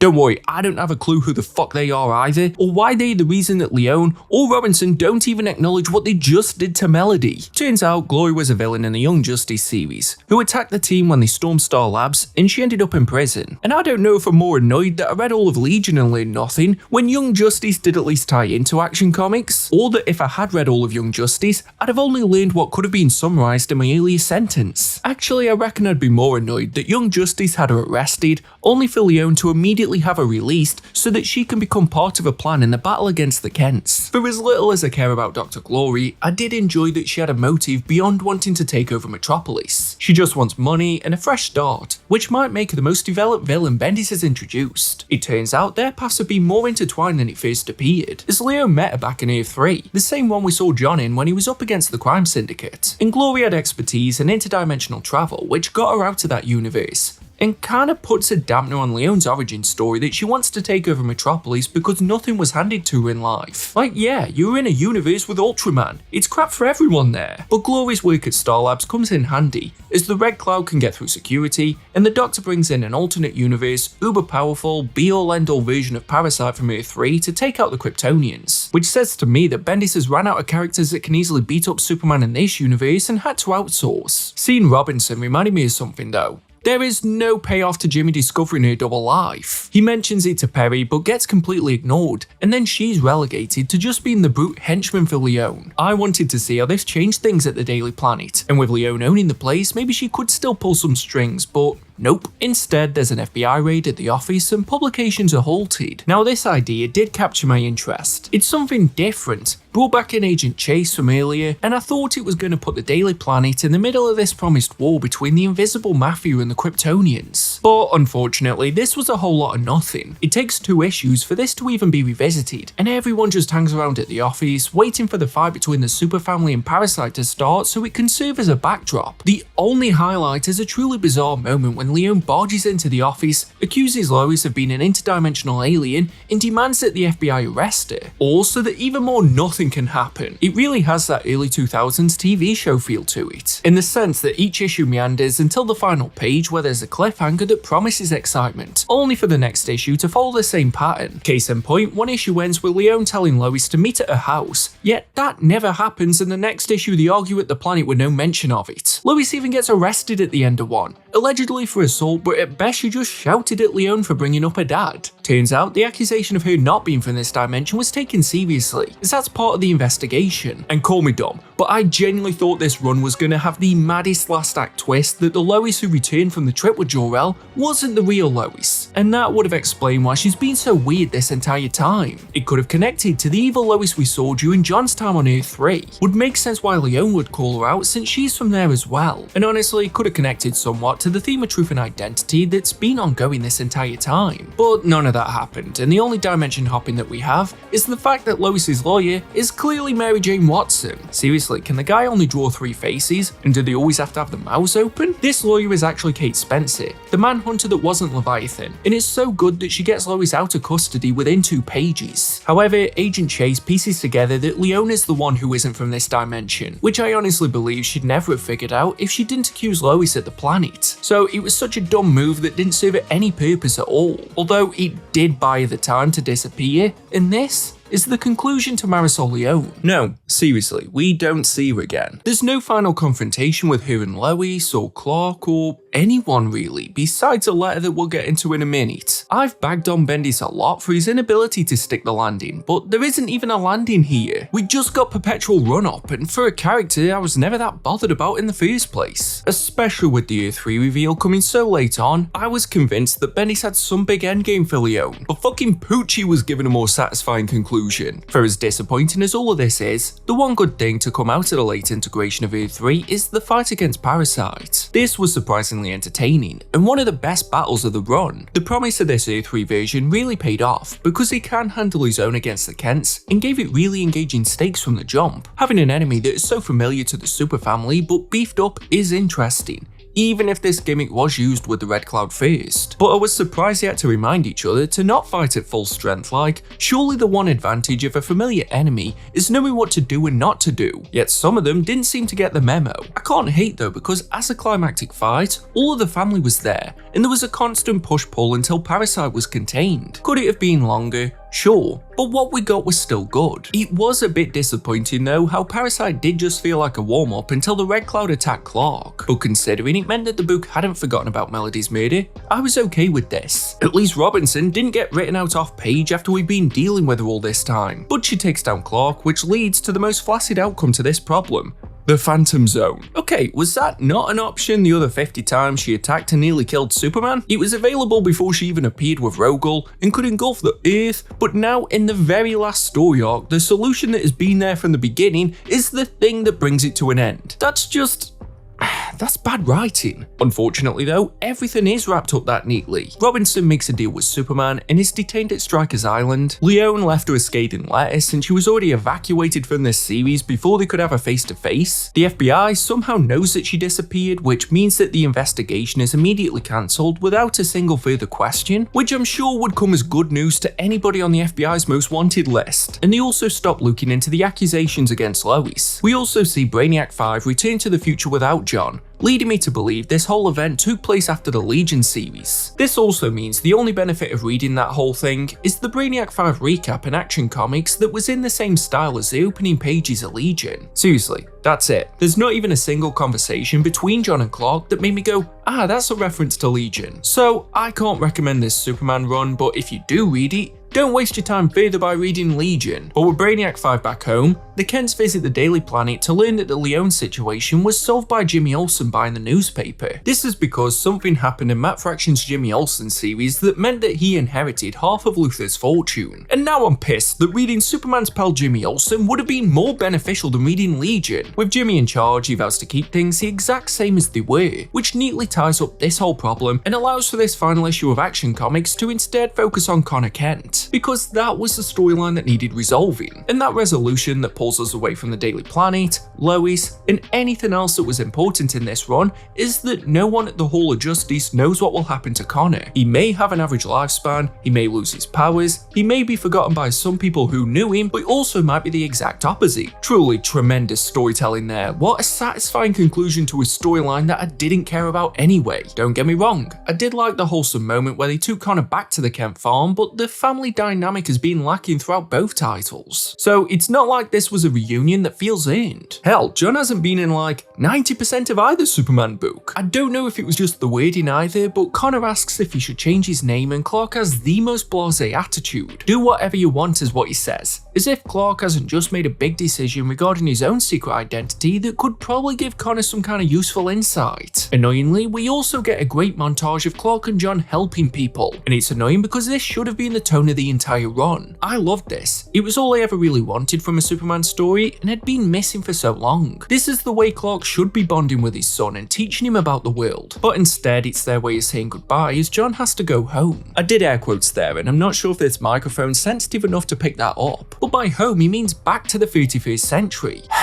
Don't do that, John. Don't say that. You don't mean it. Your home is with Clark and Lois. At best, you've been in the future a few weeks, and I could be a bit more certain of that if I knew when the hell this was taking place. But regardless, John says goodbye to his parents, who don't even suggest he stay with them, and reinforces for one last time that Bendis' Lois does not care about a son. And that is pretty much the end of Bendis' time on Action Comics. Sure, there's a meeting at the planet which Clark has to leave to save the day, and a few references to the Kennedy Johnson run that follows, but we're leaving the Daily Planet at a point where it seems it could be interesting again. There's no funeral for Melody Moore, nor any hint what might happen with the mayoral race now that she's gone, and the whole thing with Leviathan is being left in the dust so badly that it needs a separate event to wrap things up. I can't even say I'm disappointed with this ending because there isn't really one here. Hopefully Bendis was saving all that ending energy for the Superman series. It's clear that all the best art was saved for that title at least. Sure, Maguire probably isn't my favourite style of the whole run, but he's definitely got the best out of the two books at this point, especially with the story turning towards a more magical and experimental angle. This is because Superman visits Dr. Fate and the Justice League dog, so that he can have a mystical MOT to check he isn't under any kind of influence or possession in light of some of his recent decisions. Apparently it's his teammates that have raised concerns, but we don't get to see anything like that, even though it very easily could have been included in the Heroes tie-in. This new Dr. Fate gives Clark the all clear, but invites him to talk about how his recent decisions surrounding John have impacted him, which basically turns this whole thing into a recap of the series. It's oddly placed being this close to the end of the run, but we do get to see Clark react to what has happened, and get an insight into how he's feeling. Not to deep it too much, but in a world where men's mental health is breaking into the mainstream, it's quite nice seeing the archetype of the superhero talking about his emotions and struggles. So what an absolute slap in the face it is when this raw moment is completely derailed by Xanadoth, another brand new villain that was unleashed through a mystical object that the DEO were due to investigate on the same day that Leviathan targeted their office. Having come back to full form after thousands of years and possessing a DEO agent, Xanadoth seeks to reclaim what was once theirs: the Helmet of Fate. Cool cliffhanger, ain't he? What could happen? But here's a better question. What in the fuck was the point in Superman revealing his identity? Besides a few throwaway lines from the Wonder Twins and Clark mentioning it to Dr. Fate, this story would be the exact same if his identity was still a secret. We haven't seen it have a detrimental impact on Clark, nor anyone associated with him as a direct result of him being known as Superman. He even gets good news about it from the Pulitzer office in this very issue. So why have him showing any regret? It's not like Luthor has gone after the Kent farm, nor has John even reacted to the situation, and Lois has enough on her plate that it hasn't impacted her day-to-day life, so where is this regret coming from? It's certainly not coming from the story I've been reading. This scene between Clark and Fate also highlights one of the biggest problems of this run. We're just told things rather than it being a major part of the storyline. He hasn't been carrying the guilt over letting John leave into every decision since then, or getting distracted and making mistakes. We just occasionally get a moment where he says his son has been taken away from him. Then the story carries on with some mystical or off-world plot that has no bearing on that. And I said it was oddly placed, which was true even before acknowledging that this very issue references the FBI investigation at the Daily Planet, something we're told is currently happening, which was a storyline John was present for the entire time. He was even thrown into the office at one point, so why is Clark upset that John isn't there? At best, you saw him an hour ago. Oddly, I think this is a self-insert from Bendis to address the criticism leveled against him for aging John up, to acknowledge that Clark has lost a chance to see his son grow, but again, it doesn't do much beyond just telling us that this is how he feels rather than tying it into the actual story. And like I said before I had to unpack all that, it's because of Xanadoth, the latest in the line of Bendis-made villains that won't have a single impact after he's done with the title. But to be fair, the mystical aspect is fun. She isn't introduced in a flash forward where she's already beaten Clark, and the fact she's targeting Dr. Fate and not Superman makes her the most developed villain in this run, and that's before she's even done anything. This might just be one of those stories where I need to rein in the nitpicky side of my brain, because if I take this out of the grand scheme of the run and where it's placed, this is a fun, wacky story. I enjoyed how daft this was. Seeing Clark cross paths with the Justice League dog was a nice change of scenery. Xanadoth was a viable threat because she used magic, and am I just gonna sit here and act like Supes wearing the Fate helmet isn't entertaining? There's not too much to dissect. The resolution was kind of box standard, but this story was fun whilst it lasted, short as it was. I really thought this was going to be the final arc, which is why I was initially disappointed that it was going down the mystical route and not really acknowledging Clark's reveal. So imagine my disappointment when the actual final arc barely takes place on Earth. Mythological is the name of Superman's closing story, and it ticks all the boxes of bad storytelling that we've seen so far. A new villain we don't care about, poor continuity, nonsensical narrative order, and zero satisfaction satisfying conclusions. And if you've seen any reviews before, you'll know one of my personal comic book bugbears that this arc is guilty of, claiming that a 25th issue is an anniversary. You don't need to make everything an oversized special, especially if it's for a story this dull. As we open on a flashback to the day Krypton was destroyed, as the Sinmar, an alien race that watched as baby Kal-El's ship fled to Earth, consider shooting the ship as they know how much of a threat a Kryptonian under a yellow sun could be. But instead they train up Ice Snow Alcor to defend their planet against any Kryptonian threat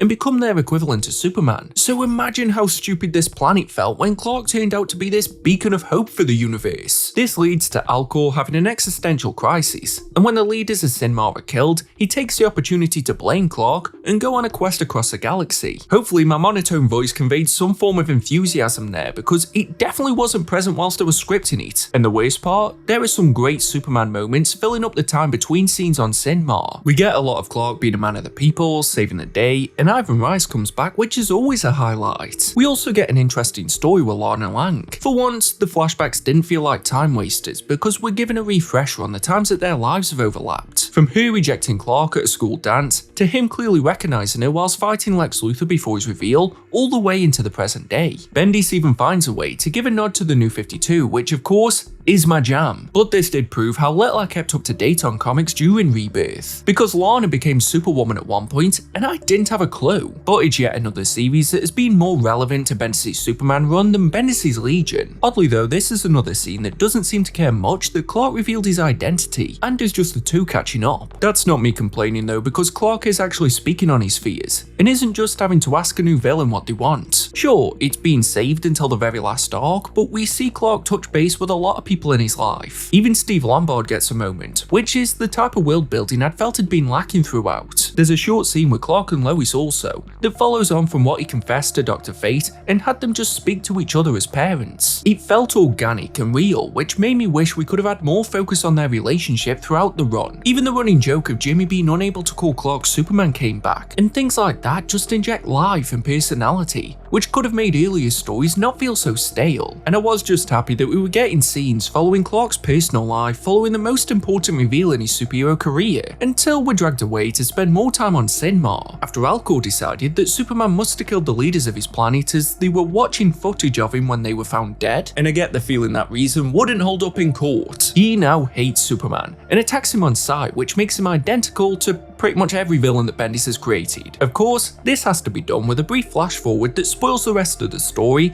and makes it a waiting game until Alcor attacks. And because of this annoyingly overplayed technique, it just had me looking for the clues in the present day scenes that would go on to be the crux of the battle. So that moment with Steve Lombard, it was just a foreshadow that the Daily Planet had extra defenses in place. And we already know the eventual fight with Alcor ends up at the planet because we're being shown it. God forbid we have tension in the closing arc. And take one guess what that defensive measure is.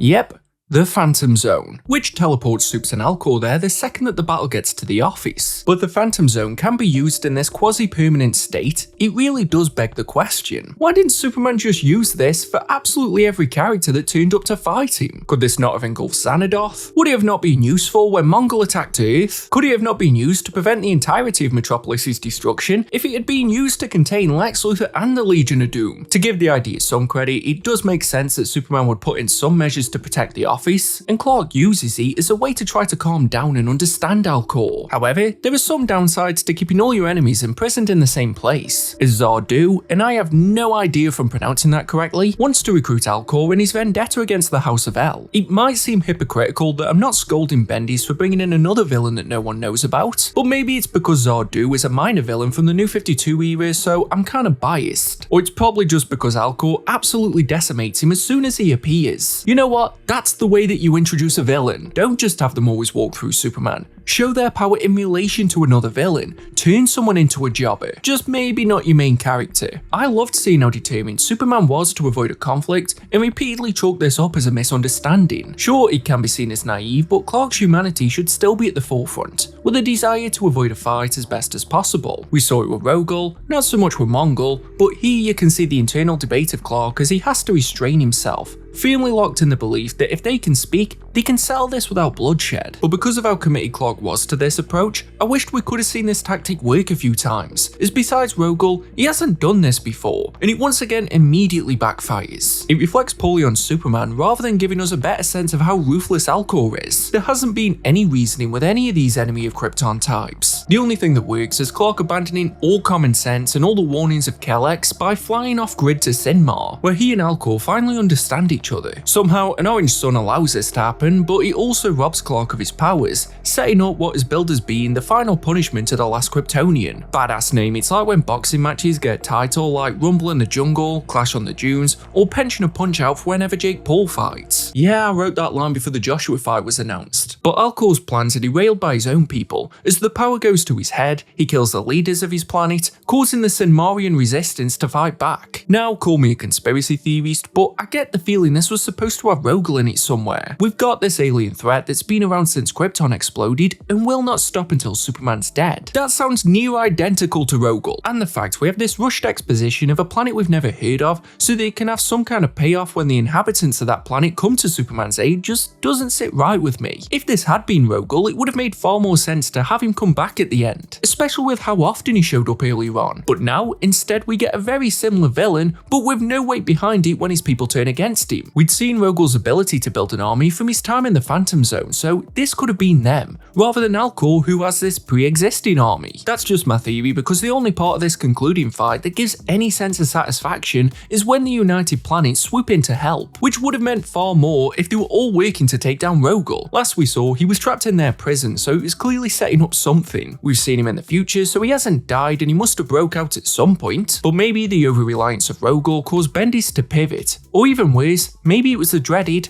editorial interference. Whatever it was, it leaves us with a climax that is pure spectacle with no substance. It looks great, sure, the Sinmar inhabitants are very aesthetically pleasing and have a great range of light-based attacks. Superman gets a funky upgrade, but there's just that underwhelming feeling that none of this matters. Even the aspect of Supes having limited powers would have meant far more if it was against an enemy that famously beat his ass every time that they met. Supergirl even comes back into the mix once the battle is over, just to remind us that she did used to save the day a lot at the beginning of this run, but Clark has regained the ability to hold his own. I didn't think this would be my stance when I started this review, that I'd be sat here, butt naked, wishing Rogol was here to close out the series, but for as much as he irritated me at the beginning, he would have made the most sense in a closing storyline all about a villain with a vendetta against Krypton, because now there's no real through line here, and Action Comics ends up feeling like the more complete series of the two. At least that book wrapped things up with the planned villains Bendis forced on us. He tries to make it symbolic by having a speech from Lana Lang clog up the panels, a callback to a conversation we saw earlier between her and Lois, but even that felt tacked on, and needed to have been introduced far earlier. Lana could have been one of the people that Clark spoke to before his reveal, although we got a scene from during the Heroes tie-in, but instead there's no time for interest to build or intrigue in this speech, only a brief moment of tacked on setup that I spent longer wondering why their eye colour kept changing. The speech also reminded me of the one question that's been bugging me for a while now. What was the point in Clark revealing his identity? Was it solely just to have a few characters go, "Whoa, you're Clark Kent," and for this one essay from Lana that would have had the exact same message if the world didn't know? If this had just been a boring run, that would have been disappointing enough, but to spend so much time trying to reinvent the Superman wheel and drastically shifting so much of the status quo to then do nothing with it is even more egregious than just playing it safe. Even from the very beginning, Rogol was conspiring with the Lantern Guardian, and that led to absolutely nothing. Where was the storyline of Clark going up against the Lanterns to learn the truth? When did he confront the Guardian to learn more about Krypton? Just like most of the other storylines in this run, what was the point in that? Even the relationship with Clark and Lois has been so neglected that I was left confused when they reunite at the end. The couple go for a fly across the city and swoop down on Rona, a guitar player who frequents a rooftop that Clark loves hearing so much that he often uses it to find his way home. A beautiful sentiment that would have meant anything to me if we'd heard it play it all throughout the series. Sure, it's another sweet moment of Clark being a man of the people, but damn, this is the last scene of the Superman series and it feels so completely out of left field because of both this new character and the fact that Clark's relationship with Lois has had such little of the focus. Does this want me to be happy that they're spending time together when they haven't done so for such a large part of this book? What about John? Is he ever going to come back? And more importantly, what about this is supposed to feel like an ending? Perhaps it's not meant to feel like an ending. Maybe it's my fault for assuming that would be the case. As only a few months after both Superman and Action Comics wrapped up, Bendis started working on Justice League, the premier team book for the entire DC universe, taken over from Scott Snyder. But I'm here to review Superman, and if you think I'm going to pick up another series under the illusion that maybe the real ending's going to be there, then you can just... But Superman's front and centre in that one as well. Come on though, this ain't fair. Superman has barely been the focus of the 2 Superman books that he's been writing. What if all of that was built up for the real main event? That can't be possible. Give me one example in all of history where someone started working on a project called Man of Steel, clearly wanted to really be writing Batman, and then started working on a Justice League project and it wasn't all a complete waste of time. Solid point, but you know if you don't read it, they'll reject all the review up until now. You're right. I said I was going to do this one properly.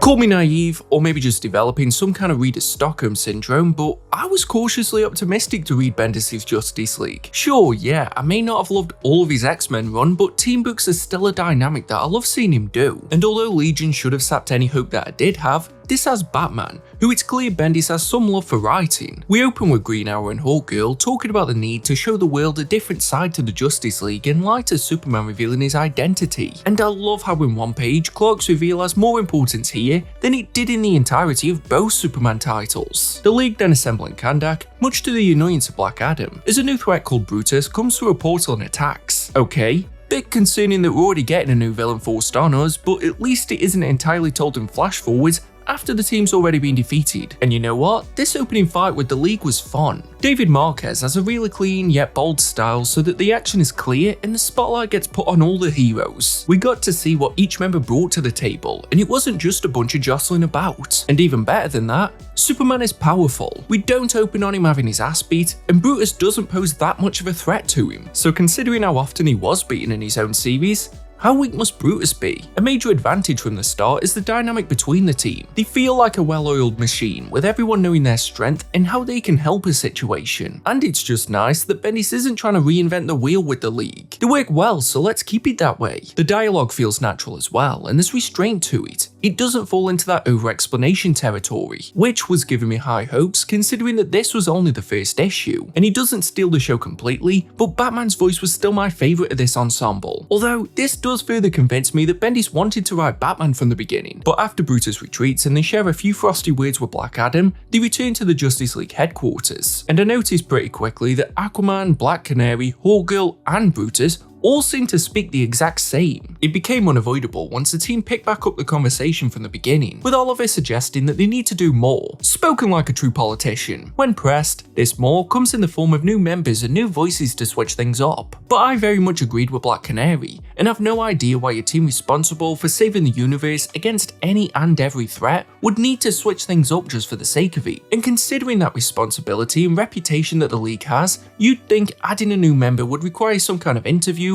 maybe a simulation, or at least observing the possible member as a solo act, or bare minimum something more collaborative than accepting the first suggestion that Calyx shouts out, which ends up being some girl called Naomi. Oh wait, shit, yeah, Naomi, I remember. Oh wait, I remember Naomi. I must have spoken too soon about liking this dynamic because of course Bendis has to hijack an established property to promote his own creation. But I don't care. I forgot Naomi even existed, and nothing she does here is going to make me read Naomi season 1. But what if? No, this is one hill that I'm willing to die on. In a smooth-ish move, Brutus is from the same planet as Naomi, so it makes sense for her to be brought into this, and Black Adam was the first to make contact. Superman intervenes and brings them back to the headquarters where Batman deduces that Clark wants them to join the team. There's outrage, but solely at Black Adam and not the completely unproven newbie, but everyone agrees to see how it goes. I do like how everyone isn't in complete agreement all the time, but there does seem to very much be a whatever Superman decides happens rule, so the other opinions fall on deaf ears. Meanwhile, Brutus attacks the Mesquira, where he has quite a close battle with Queen Hippolyta that regains some street cred for the villain, but as soon as the League arrives, he flees once again. They offer the Queen a place in the League but don't get a response. And you know what?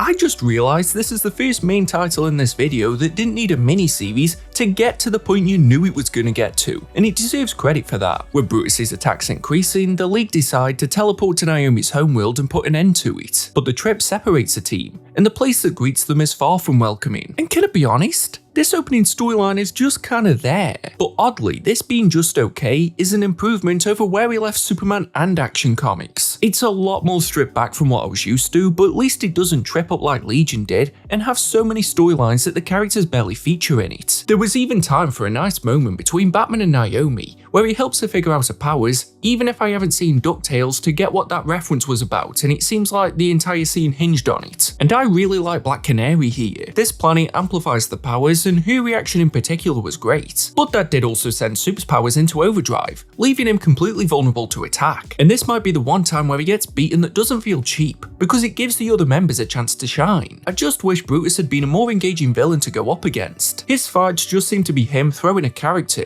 and there's no real skill or danger if you keep him at distance. I like how I'm analysing this as if it's a real fight and I'm a UFC commentator. Also, this may be a consequence of me not caring in the slightest about Naomi, but Brutus's will could have been any from a handful of different ones in the DC universe. If you told me this was Rimbaud, I'd believe you. To no one's surprise, Hippolyta joins the team and delivers the finishing blow to Brutus, just as Zombardo shows up to stop them returning home and ensuring this whole thing can revolve around Naomi. But then we're back at the Justice League headquarters and Naomi's waking up in the medbay, which means that Bendis is fully back into his rhythm of starting at the end, spoiling the fact that regardless of what happens with Zombardo, at least some of the heroes return home and there is going to be a fight. Weirdly, that could be a summary of the rest of the story, because rather than showing us the struggle of getting back to Earth, we get Naomi's perspective, who passed out after the battle. Who knows what happened in that time? Maybe Black Adam did something of use since they brought him into the League to stand around in the background apparently. Yet Superman still thinks he's a worthy addition once they return. Is not trying to fight the heroes one time all you have to do to get in? And Naomi officially joins as well, even though she doesn't know what is happening with her powers. So I'd maybe put her on a supervised trial for now. At least, if nothing else, Bendis has gotten that desperate need to force a villain he created out of his system,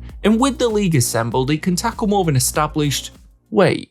Why am I looking at Sinmar Utopica? So we're at the United Planets, who have formed a United Order, which is like some kind of High Court Justice League or moderated Discord server, and Alcor is facing trial after the United Planets intervened at the end of Superman, and part of me is wondering, what the hell did anyone who hasn't read Superman think was happening right now? It's as if Bendis wasn't allowed to use any established villains, so had to shoehorn everyone of his own in by any means possible. Or worse, that Bendis is determined to take over this series and make his Superman run appear more important than it actually was. Kinda like, oh look, Sinmar Utopica wasn't a one-off bad guy for Superman, because now he's taken on the League. This Justice League book has already worked harder to connect to the Superman series than the Action Comics title running alongside it. To give it some credit, the book does a good job of explaining who Alcor is without needing a full flashback, and the fact that we first see him having broken out of custody is a more commanding introduction than the one we got in Superman. He is an actual threat and his targets are clear, the United Planets and the Justice League. He managed to avoid a lot of the fluff of his initial storyline,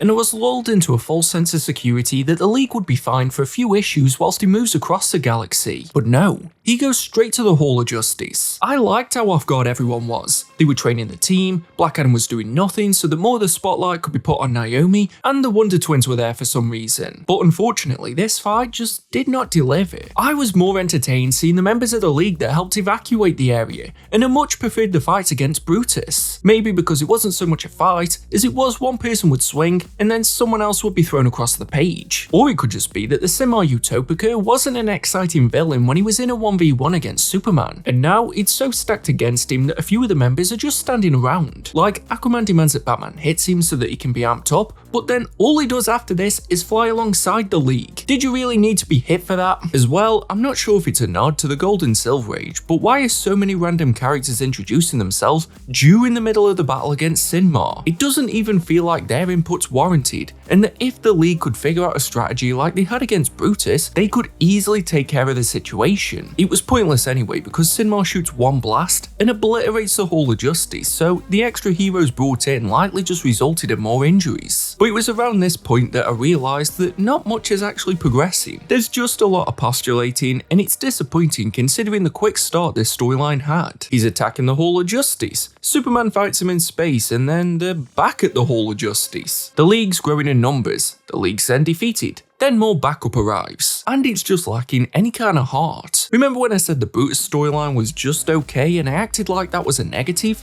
Well, now I wish we could go back to that. The United Order joins the fight as well, but for some genuinely inexplicable reason, after 4 issues of fighting, the whole thing is resolved with, and say it with me, the Phantom Zone. I honestly thought I'd zoned out and assumed this was what happened. Not only is this not the first time Bendis used the Phantom Zone to solve a villain problem, it's not even the first time he's used it to solve a Cinema Utopica problem. Did he just copy and paste his previous script? Not only that, why didn't they use the Phantom Zone to stop Brutus when he attacked? Or put the same measure in place at the Hall of Justice that they had at the Daily Planet? Why use it so generously yet still be picky at the same time? The only thing that makes it slightly different from all the other times that Clark uses it is that a more philosophical debate has opened up about who has the right to use it. No idea why that's only brought to the table now when not the first time he used it with Rogol, or when it trapped the Earth, or when a human was sent there with the Red Cloud, but still, it's different, and that's worth noting this late on. The United Planets even join in on the argument, thinking they have some right to confiscate the Phantom Zone generator from the very guy who facilitated the creation of the United Planets to begin with. And the League make a good point that the United Planets were the ones who had Alcor in custody to begin with. The League were cleaning up a problem that they caused. Also, I remember a few parts ago, I was talking about how the United Planets has largely been forgotten about since their creation, and we haven't seen the teething problems or developments that came with it. Now they've already got a council, laws, some kind of authority ranking system, and their own version of the Justice League. At best, they've been around for a year,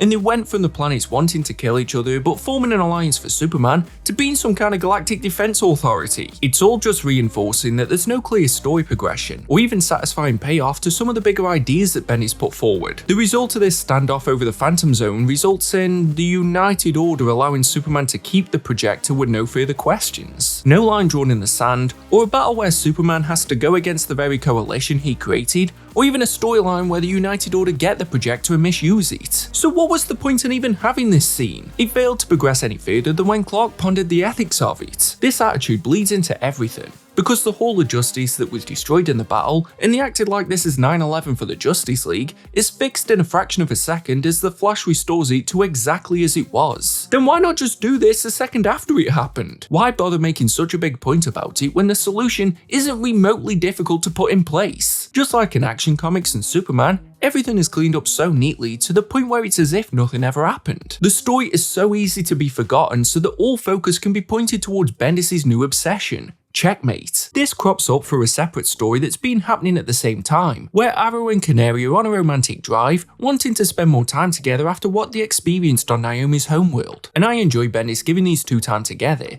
I honestly wish they were more of the focus because when they're on their own, they have their own voice. Oliver doesn't feel as immature as he did during Event Leviathan, and Dinah doesn't sound like everyone around her. Unfortunately though, they're being stalked by a guy aiming a long-range sniper at them. However, the couple spot him and lure him to the Queen Mansion, where they corner the stalker and learn that he's there because of Checkmate. This was one of the secret organizations that Leviathan had attacked, built up with the best spies in the world. Oliver had been secretly funding them, which caused Leonardo Lane, the unknown brother of Lois, to go seeking him in his quest for revenge against Leviathan. However, whilst explaining, they're attacked by Deathstroke, or at least someone posing as Slade. But this scene is a prime example of what I said earlier about the action being handled poorly. There's no flow. It reads like a series of snapshots that tries to get an issue's worth of what could have been tense action over and done with in a single page. It's chaotic, but not in a fun way. Rather, it's unclear what's going on until the moment's over. When they wake up, Sam and Deathstroke are gone, which leads to Dinah calling Lois, and then her and Arrow finally get the message that the Hall of Justice has been attacked. They joined up during that battle, and we saw both of them throughout that. And honestly, the best part about this arc for me was seeing Green Arrow interact with everyone else. I still don't know how Bendis fixed this from Event Leviathan, but I'm glad he did. Him answering back to the United Order and calling out the hypocrisy was great, and so on point. He is the guy that's still snarky even in the face of galactic beings, and I loved that. But as soon as all the Sinmar stuff was dealt with, Oliver sneaks off to catch back up with all this Checkmate talk, and the entire time I was wondering,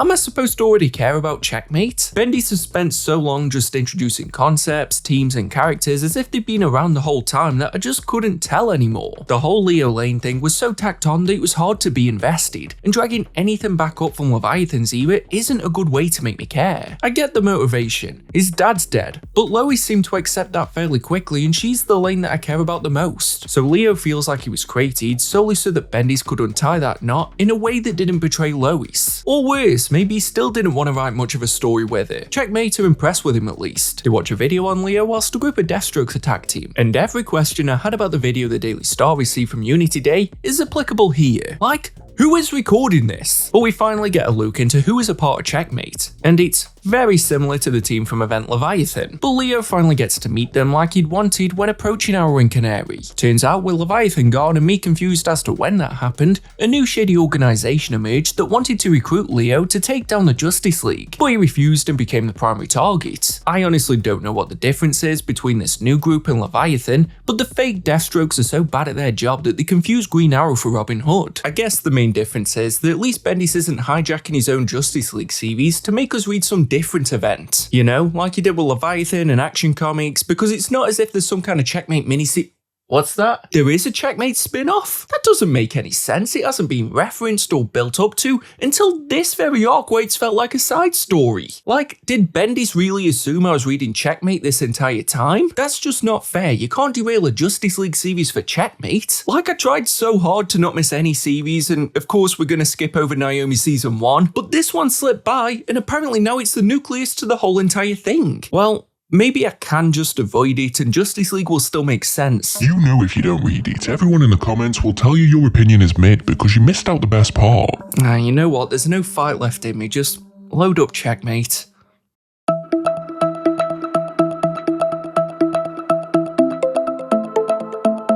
So, funny story, we can't jump into Checkmate just yet. I tried to think of a chess pun to illustrate this, but I got bored, and it was night, and then I heard the word porn and got distracted. I'm sorry disappoint, but they were all a bit stale.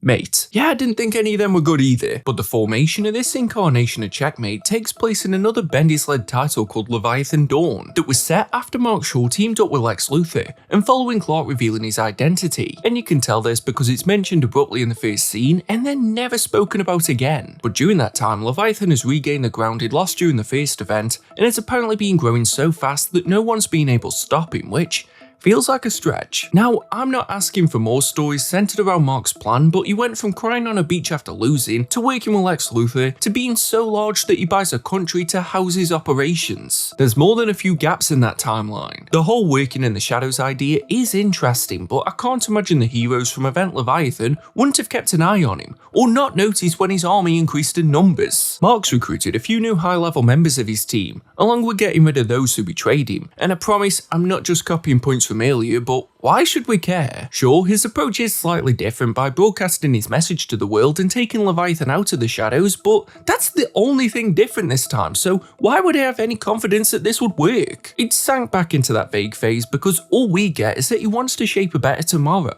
Okay, that's nice, but how are you gonna do it? What does this better tomorrow look like? And how is it worse than the current one? One person who does recognise the threat is Kingsley Jacob, the King, who assembles a team that's pretty much the same as the original Event Leviathan one, but without Batman and Robin, and is replaced by Steve Trevor and Mr. Bones. No idea how that's a fair trade. And this is Checkmate, who we saw at the end of the last Justice League arc. But I'm gonna be honest, from the characters to the villain, his plan, and even the same creative team, this seems like Bendis wanted a do-over of Event Leviathan because of how little of a splash it made. He even made a new lane to replace Sam. Okay, so shall we make a deal? Because this video hasn't been a TikTok, and I don't want to waste your time, so I can't be bothered to sit here and summarize Checkmate when the plot is nearly exactly the same as Event Leviathan. So I'll touch on the main points and problems so that we're in the know for when we pick back up with Justice League, but I'm not going to do a straightforward summary because the plot is basically identical. The conversations gave me major deja vu, even to the point where some characters still ask each other if they are Leviathan, despite the fact that they already know it's Mark Shaw because Lois put it in the Daily Planet. At least if there's one positive in this sense, it's more like the Green Arrow from the League series rather than the one from the original Event Leviathan. Oh, and let's cut one bullshit mystery out already. The snowman's ticket that Sam Lake mentioned in his dying breath was a literal snowman ornament that had Leo's birth certificate in it. No one's gonna convince me that this was always the plan. The dude was dying in the middle of nowhere when he told Lois, so why not just go, hey, you've got a secret brother that I never told you about, and also, can you get rid of the magazines under my bed? I think I'm more annoyed because this is revealed after we already know who Leo is and seen what he can do, and it wasn't that interesting to begin with. Much like with Event Leviathan, a twist with zero payoff is a constant. When we first see Lois, she's speaking with someone at the Daily Planet called Ali, who hasn't been in any of the Bendis titles so far despite us spending an assload of time at the Daily Planet. Yet now Lois is comfortable enough telling her about her investigation, and it's then revealed that Ali works for Leviathan. But why should we care? Who the fuck is Ali? It's like Mark's entire plan is to assemble an army of people less known than himself in the DC universe. But he doesn't get any of the fun ones like that one from New Guardians who needs coke to get powers. And despite how obvious it is that this is just an Event Leviathan repeat, the problems aren't corrected. We're still only being told what Leviathan has done, and there's still a refusal to show us what Mark's plan can do, whether that be the positives or the negatives. And also, his character's still boring. Why should I care about his plan or want to see him succeed or be taken down? Speaking of which, we don't see him succeed. Just taken out and far too easily. Mark is taken down in a single page and just by Leo, and I read that page a few times and still have no idea what he did to get through Shaw's defenses that easily. It's a joke. The big bad of the series doesn't even have a confrontation with the team the book is named after. A weak enemy completely derails this series, and I get that Checkmate can't appear weak, but there are moments where they're ambushed, teleported to unknown locations, and the heroes easily take care of it. Leviathan is more of a nuisance than a threat. Although, let's find some positives. Checkmate does have a far better planet trapping Leviathan. Lois uncovers that Mark wants to attack the Batcave, Fortress of Solitude, and the Hall of Justice because she was teleported there, so Mark must have had the coordinates loaded up, which is an extraordinary leap, but turns out to be right. And from knowing this, Checkmate plans to use the Hall of Justice as bait, which I thought was a fun, proactive idea. There were layers within Checkmate as well, which kept it interesting. For example, when Lois is reuniting with her brother, the rest of the detectives plot to kill Mark because they know Lois wouldn't agree if she were there. Talia went on a great journey throughout this as well. I felt they'd barely scratched the surface with her in the first event, but they bring her back in through Damien, gave her a really entertaining fight against Leviathan, and eventually revealed that she is a double agent. All of this just worked, especially since she was one of the primary suspects in the first event, and because of Damien's involvement,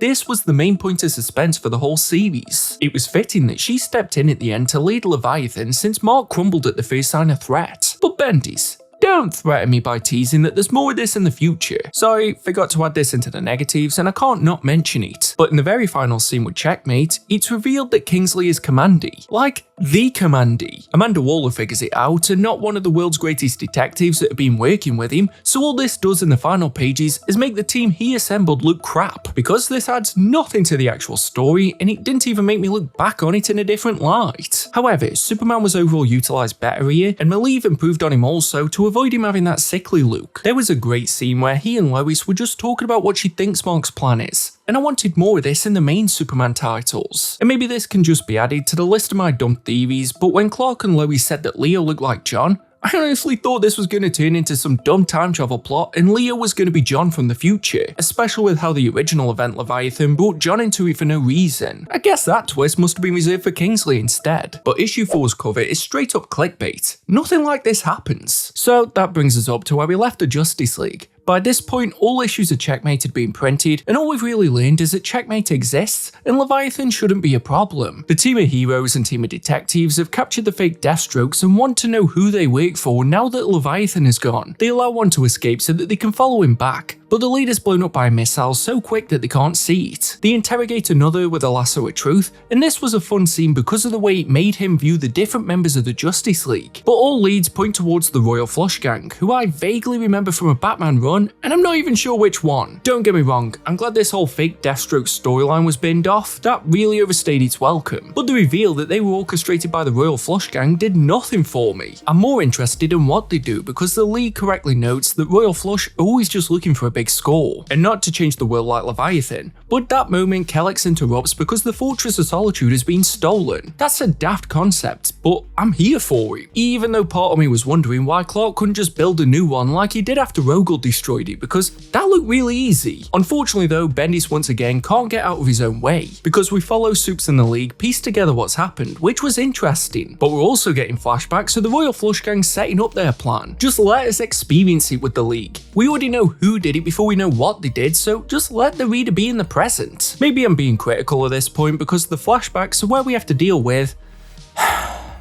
Mark fucking Shaw. He teleports into their den and basically says that they can be the Justice League of Leviathan Land, or whatever it's called. And this is that annoying time when one of the few things I'd learned from Checkmate came into play, because we don't see him tell Royal Flush about his plan, which was one of the only things I knew he could do. But because of Checkmate, I knew he wanted to target the fortress. Honestly though, the little involvement Shaw has in this storyline felt like this was Bendis finding a way to hand off that plot point to someone else. The only saving grace is that the Royal Flush are far more interesting than Shaw. But does anyone believe that they're a Justice League level threat, let alone needing Checkmate to help as well? That's the thing as well, as soon as Royal Flush are revealed, Checkmate disappear until the end. They add nothing worthwhile to the Justice League. The entire time the League is looking for the fortress, they are nowhere to be seen. Their whole thing is being detectives, so what more opportune situation could be presented to them than finding a stolen item? But this whole thing just feels like cleanup to make the Checkmate series relevant, and that team only shows up again at the end to let us know that they're giving Leo Lane a job.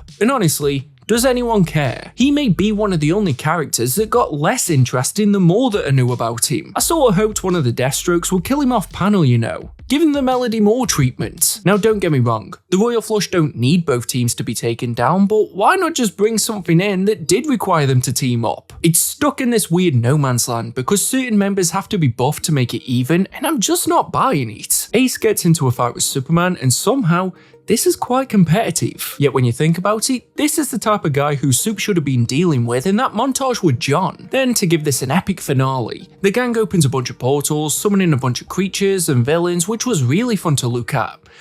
For the 3 pages it lasted. It's a shame too because Phil Hester seemed to improve the longer that the book went on, and I really grew to like his vibrant blocky style. But in typical Bendis fashion, we skip over this situation, don't get to see how the League clean up this mess, and we're left with a storyline that doesn't feel committed to anything. It spent longer dealing with the fallout of Checkmate than it did dealing with the fallout of the plot it started. It's kind of impressive in a way because I couldn't understand this arc without reading Checkmate, but I still felt I wasted my time because I read it. One good thing that came out of it is that Oliver got the respect he deserved at the end for funding both the Justice League and Checkmate. I don't know, I just think that's the only real payoff I'm gonna get here, so I thought I'd point it out. Much like Bendis' final Superman arc, the closer for Justice League takes a bizarre left turn into the mystical. It opens with Zatanna having a shared vision with Dr. Fate and Madame Xanadu that alludes to a future attack from a supercharged Black Adam, and one major positive is that for once, Bendis might have him do something other than standing around. Like, a big part of the early appeal was him joining the League, but it's being written in a way that you'd think that Naomi is the A-lister joining. As well, I have a confession to make. I like Zatanna, even if I'm not sure if I'm saying her name right. She's a fun character, damn fine, and often underutilized, but does anyone enjoy reading more than 3 speech bubbles of her doing spells? Is there anyone out there wishing that they could have entire scenes where they have to read backwards text to know what's going on? I can't be the only one,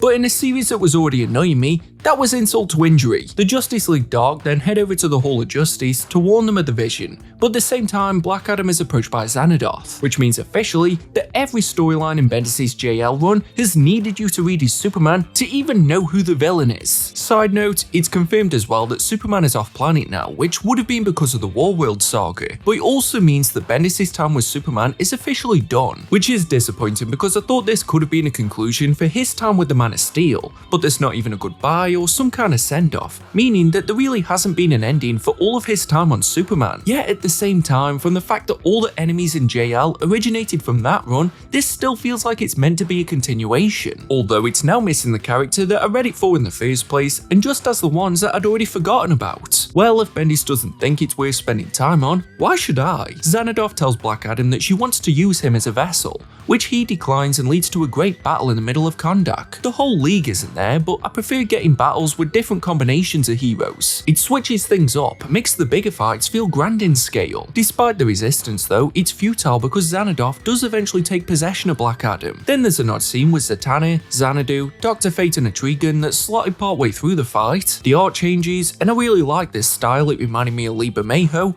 but I did not have the slightest clue what was happening here. I thought the issue had ended, and this was a backup story with how jarring it was. Like, that wouldn't be the craziest thing because there had been stories from Ram V's run at the end of all the previous issues, but I skipped them because I wanted to read his run on its own. But now the JLD are more front and centre than the Justice League that the book is named after. Don't get me wrong, I'd be all for this crossover, but it's immediately following a storyline where the League work with Checkmate, another shadowy team that already felt like a Teemu Justice League dark, so it doesn't have that oomph. Again, it's like Bendis wants to write about anyone other than the title character. Case in point, a large part of this arc is a flashback to when Xanadu first attacked centuries ago, and the possessed Black Adam talking to Madame Xanadu. It ends up clogging up what could have been interesting moments, like there was one point where it seemed to imply that Black Adam is choosing to be possessed and wants to be evil, which would be fun to explore considering the dilemma the team had in letting him join, but there's so much waffling whilst he's possessed that the point gets lost. The only thing from the beginning that hasn't been lost is the over-reliance on Naomi. Honestly, before her, how did the DC universe function? In one of the few moments when the Justice League show up, Xanadu possesses Naomi, meaning that most of this scenario would have been avoided if the League never recruited her or Black Adam. But it's actually quite fortunate because guess what the solution to this ancient problem is? Nope, for once it's not the Phantom Zone. It's Naomi. I'm not kidding. She can somehow amplify magic which overpowers Xanadu, and well, I don't know how it works, but what I do know is the Justice League weren't needed for any of this, and it's their final story. The JLD talk a bunch about how it happens, but I'm too cheesed off that Naomi took down an ancient evil that Superman and Dr. Fate could barely overcome to care about their explanation. What a waste of such beautiful art during the Realm scenes, where more could have been showcased than Naomi charging a punch. Regardless, her saving the day is enough to officially grant a membership to the Justice League, with the rejuvenated team declaring that this is an age of heroes, with Bendis leaving the title at a point where whoever jumps on this title next can play with this unconventional ensemble of the Justice League. Well, maybe that's for the best. So, that was Justice League by Bendis. But that sneaking suspicion I had from the beginning that this would be more the same problems turned out to be true, and then some. With a writer like Bendis, one of the fundamental figures in my comic reading journey, I wanted to give him every chance, in case it was that Justice League was the light at the end of the tunnel for his run on Superman. Yet annoyingly, just like Checkmate and Event Leviathan before it, Justice League only makes sense if you've read Superman and Action Comics, but it also adds nothing to the overall storyline and doesn't even have the Man of Steel in it by the end. At least we're here at the end of this journey with no more Superman by Bendis left to read, and you're forgetting about Justice League vs. Legion. Oh come on, do you seriously expect me to believe that will remotely save this experience? You know you need to. It's Bendis and Superman. Look, he's there on the cover. You know what, shut up and let's get on with it.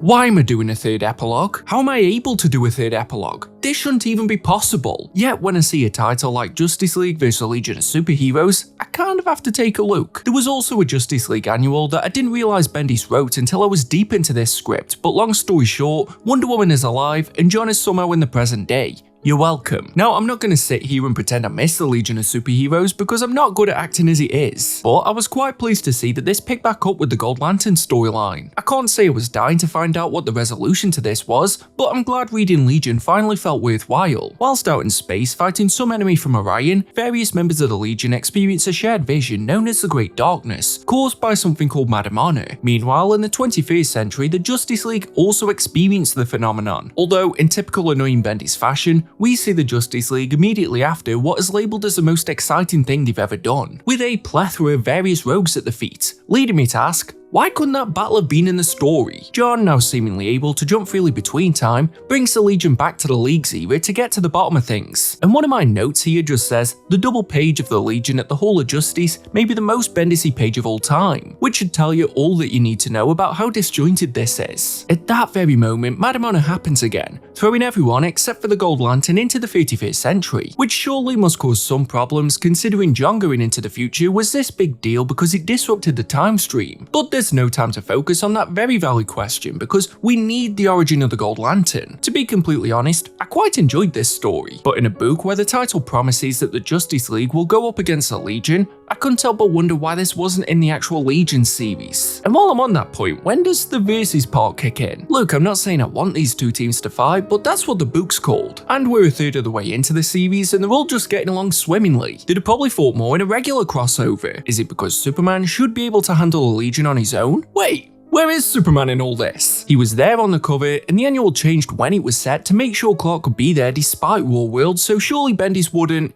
Wait, no, he would. Oh, god damn it. Just when I thought the wound couldn't have any more salt poured into it, it dawned on me that Superman would not show his face once in this series. And when I realised this, it highlighted just how little happens in this whole mini-series. It makes Event Leviathan look like Crank. And let's be honest, this is just another Legion book. That may be even more insulting than Clark being hauled out on the cover of a series he doesn't even appear in. But from the same previously on pages, the heavy reliance on the Gold Lantern storyline, and the Justice League being a non-entity, it's obvious to me that they're only here to boost Legion, and Bendis can carry on the Nothing story that he started there. In fact, that's what the whole series devolves into, a hodgepodge of fanservice cameos whilst the Legion steer the ship, and barely any plot happens. Every ounce of tension is forced, like the urgency to return to the 21st century. The rules of time travel haven't been outlined, but John makes it appear you can just go back to a particular moment, so why not just solve the problem in the 31st century and then return to the exact moment that they left? This cloud, the great darkness that the Legion needed to summon the League to overcome, is just that. It's a big dark cloud. It's only sinister because we don't know what it is. This may be me going delusional because of how long I've been reading DC Comics by Bendis now, but in the end it's revealed that Vandal Savage is behind everything as he wants to end the Age of Heroes. Now, similar to Mark Shaw, this really isn't foreshadowed at all, but I knew who he was without needing to Google him, and his motivation does tie together a few of the series that Bendis has written. And you may think that I'm just rushing through this now so that I can finally be done with this run, and you would be right. I'm finally taking inspiration from Bendis and rushing to get things finished, because both the Great Darkness and Vandal Savage are dealt with far too easily, and mostly off panel. It's nice in a way because I thought completely avoiding the Justice League facing off against Legion would be the thing about this that infuriated me the most. The two teams say their goodbyes, Superman still doesn't show up, and that's the end of the story. Sure, there is an epilogue where Jonah Hex stumbles upon Vandal Savage, and I'm just praying that Bendis doesn't want to take on Hex. We've got the Gray and Paul Miyatu run, so leave him alone. The saddest part is that I kept reading this in the hopes that he could still turn it around. After the seemingly constant disappointment, I still believe that Bendis could maybe pull it back. Clark wasn't there, but John still was. And maybe this would be the part of the storyline where he'd step into the leader role now that his father's absent. But if anything, John had even less impact here than he did in the issues of Superman that he wasn't even in. But it may actually be a silver lining that this series was bad, because now I can confidently say that you don't need to read Justice League vs. Legion of Superheroes. It doesn't save the run, and because of that, I can confidently say that I don't understand the point that Bendis was trying to make by writing Superman. Nothing in it matters or progresses, and worst of all,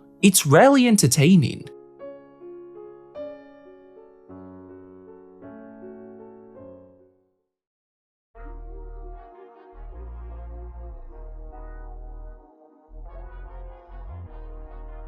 As of right now, this has pretty much been the last time that Bendis made a big splash in the world of comics. Sure, on the day that I finished this script, it was announced that Bendis was returning to Marvel to continue his work on Avengers, but even that wasn't met with much hype. And even though his work over at DC is bad, it isn't this embarrassing catastrophe. Instead, it's this long dying whimper that fewer heard the longer it went on. There was no celebration when Bendis left either Action Comics or Superman, unlike what I observed when he concluded his time on the X-Men. Instead, he was met with something far more damning. A wave of indifference, as few cared to even stick with him until the end. When I think of the highs of Bendis' career, Daredevil, Jessica Jones, Powers, Ultimate Spider-Man, the New Avengers, he was either the underdog or writing about the underdog. Maybe he was just never meant to be the guy to write Superman, or be that creator that the mere signing of is an announcement. In a similar way to how a director might make their best work when they have no budget, or an artist might make their magnum opus when they've got very few tools. Perhaps Bendis was always the guy that did more with less. And DC just made the mistake of giving him the keys to the kingdom far too quickly. Maybe that's why his take on Batman and Green Arrow are more interesting than his Superman, because they are the type of character that he has success in writing. Yet even in giving him credit for that, the story he created solely so that he could use those characters was some of the dullest and most poorly written parts of Bendis' entire time over at DC. So I can't even chalk it up to him just being given the wrong character for his style. Looking at his time with the Man of Steel through that lens does help me to understand why there are very few highlights throughout his work with this character. Plots are repetitive and dull, relying too heavily on concepts and characters that even Bendis doesn't seem that interested in. Leviathan, Rogel, Naomi, the Invisible Mafia, and even his take on the Legion of Superheroes gave that sense that he was always more interested in the next thing in the toy box rather than valuing what he had in front of him. Because of this, we're left with a Superman era that feels uninspired and half-cooked. Clark is often left as the passenger in his own series, with little to do and hardly any development. There's no passion or flair to it, which means that most of the battles are dull and lack that creative pizzazz that Clark often needs, and instead heavily relies on Clark being significantly weakened at every opportunity to force any kind of drama, only for him to be saved by someone else or overcome it because the plot needs him to. Potential storytelling goldmines like the secret identity reveal, the truth behind Krypton, and even John Kent's young life are squandered here. Huge potential milestones that end up being footnotes in a run that's more concerned with brand new villains, events that go nowhere, and an over-reliance on rushing conclusions with the Phantom Zone, or just straight up abandoning storylines. Why did we waste time with the FBI threatening Lois, the Guardian that was complicit with Krypton's end, and the entire character of Melody Moore? Or maybe it's more important to wonder why Bendis instead decided to focus on what he did give the spotlight to that had no intrigue as soon as it debuted. Multiple times in this video I've asked what the point behind a decision was, and here at the end I'm still wondering what we can learn from this. And just to go back to that energy that was felt at the beginning when it was announced that Bendis was joining DC, the part of the story left out there are the people that were leaving Superman and Action Comics so that Bendis could take over, that being Dan Jurgens, and more importantly, Peter J. Tomasi and Patrick Gleason. I reviewed the latter's run a few years ago, and on reflection I was overly harsh to it because it didn't have a through line. They weren't trying to reinvent the wheel, and maybe that is the point. A good Superman story is far more impressive than a bold Superman story. Tomasi and Gleason weren't constantly trying to shake up the status quo or mess up Clark's life so they could facilitate the story they wanted to tell, or give the sense that they were desperate to leave their mark with a new villain or a retcon. They just gave us a great Superman story by respecting what was already there. It didn't command attention, there wasn't any declaration like when Bendis was coming, and in hindsight it did everything that a Superman story needed to, perhaps through Bendis' time on the character.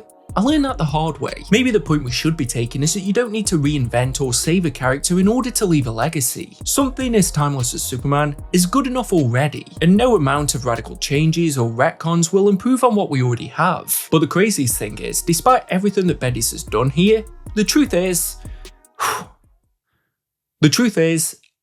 I am still a Bendis fan.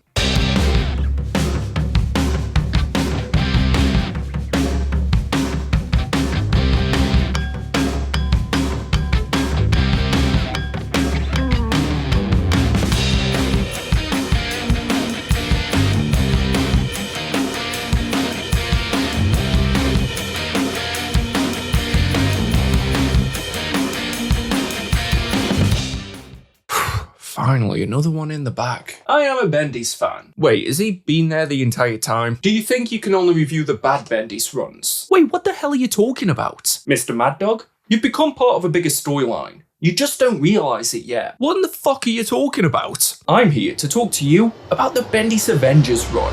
Wait, which one? Because there was Disassembled, Mighty Avengers, New Avengers, and even announced recently that he's going back. Luke, you take long enough with your videos, you'll figure all that out.